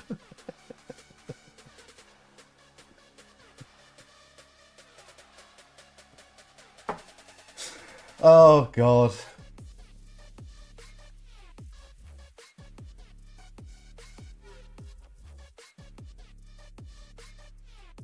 Well, imagine if that's why AJ Styles retired. He was like, I really would like to retire at WrestleMania, please. And they're like, you can't. Brock's doing it. You have to retire next week. Like, whoa, whoa, whoa. I just won't retire. No, you're retiring next week. Oba versus Roman at SummerSlam. I think I want to see Gunther versus Roman first. I think they're the two more established stars that would be bigger for a SummerSlam card. Don't get me wrong, I wouldn't be upset with Oba versus Roman. Wouldn't be upset with Oba versus Roman at all.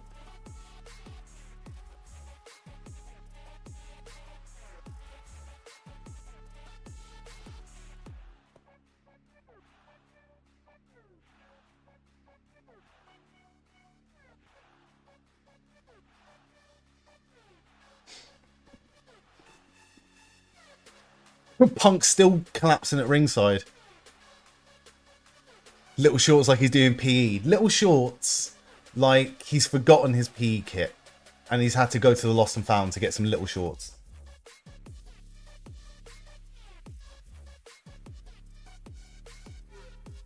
Alright, it's over. That flop outside from Punk was amazing. It was great. It was a perfect camera angle as well. It was a perfect camera angle. Right. No, I'm not doing a post-show watch-along. I have thoroughly enjoyed this weekend, though. This weekend has been pretty fucking awesome from start to finish, outside the ring. I genuinely really enjoyed this weekend. So thank you so much.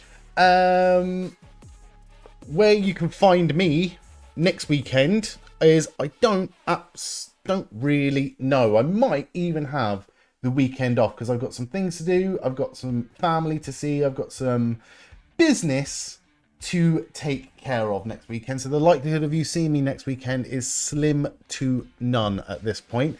But you will see me again at some point. So just keep an eye on the socials, keep an eye on the YouTube, the Twitch, all that good shit, and I will be around. But before we go, I'm not going to do a Sporkle quiz because the Sporkle quiz is long as fuck.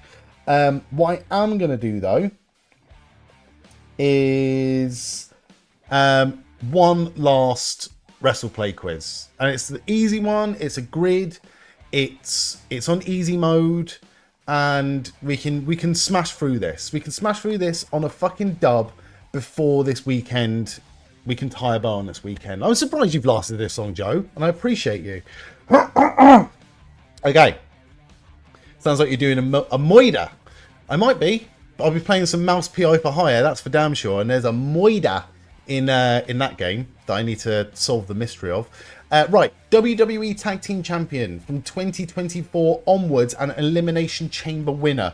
The only thing that popped in my head was Austin Theory. Top left. Elimination Chamber winner and Raw Women's Champion. I'm thinking Rhea's won a chamber match, surely, hasn't she? Let's go here. And then Raw Women's Champion, SmackDown, WrestleMania Night 2. I reckon we could do everyone in that match. So if we go Iyo Sky for the middle, and if we go Bianca Belair for the bottom, that's last year's WrestleMania match of the fucking weekend, taking up that middle spot. We've got WWE Tag Team Champion and WrestleMania Night 2. Miz never had a match. Wallem probably never had a match. New Day, were they Night 1 or Night 2?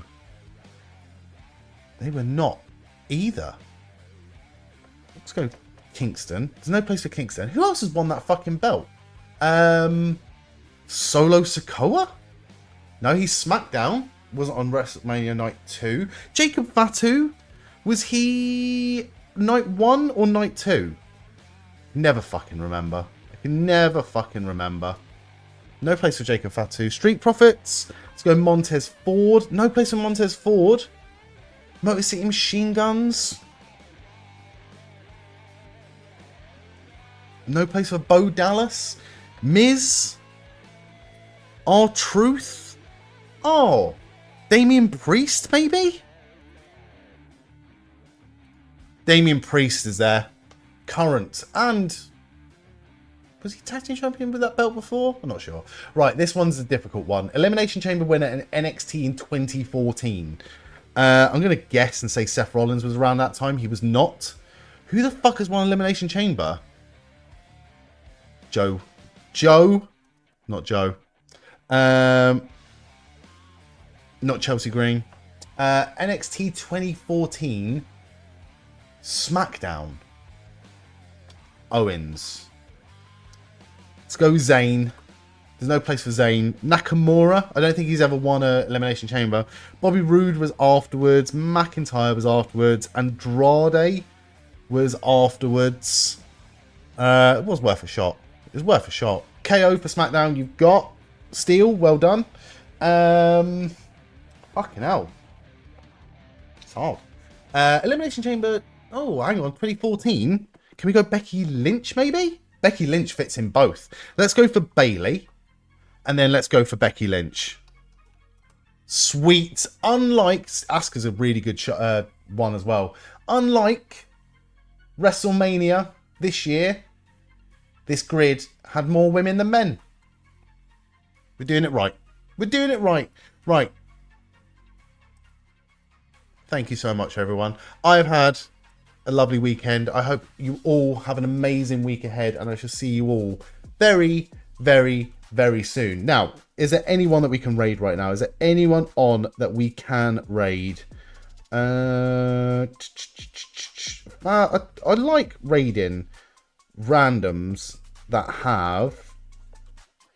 are playing games that I like. So what do I like? I like Roller Coaster Tycoon or SmackDown.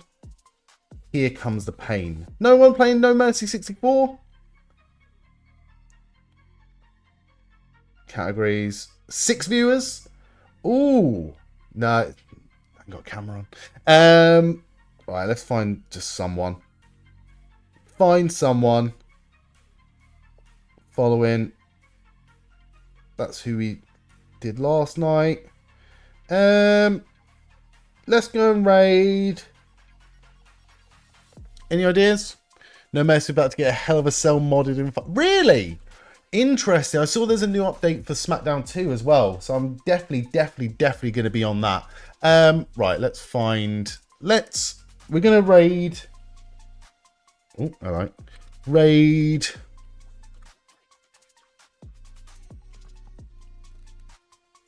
ringside rundown. Go and say hello to Eric. Eric is a lovely man. He's probably not going to be on for very much longer, but he can point you in the direction of someone awesome as well. But he's fucking awesome. Go and tell him Stuart sent you. Have a lovely week, everyone. I'll see you all soon. Bye!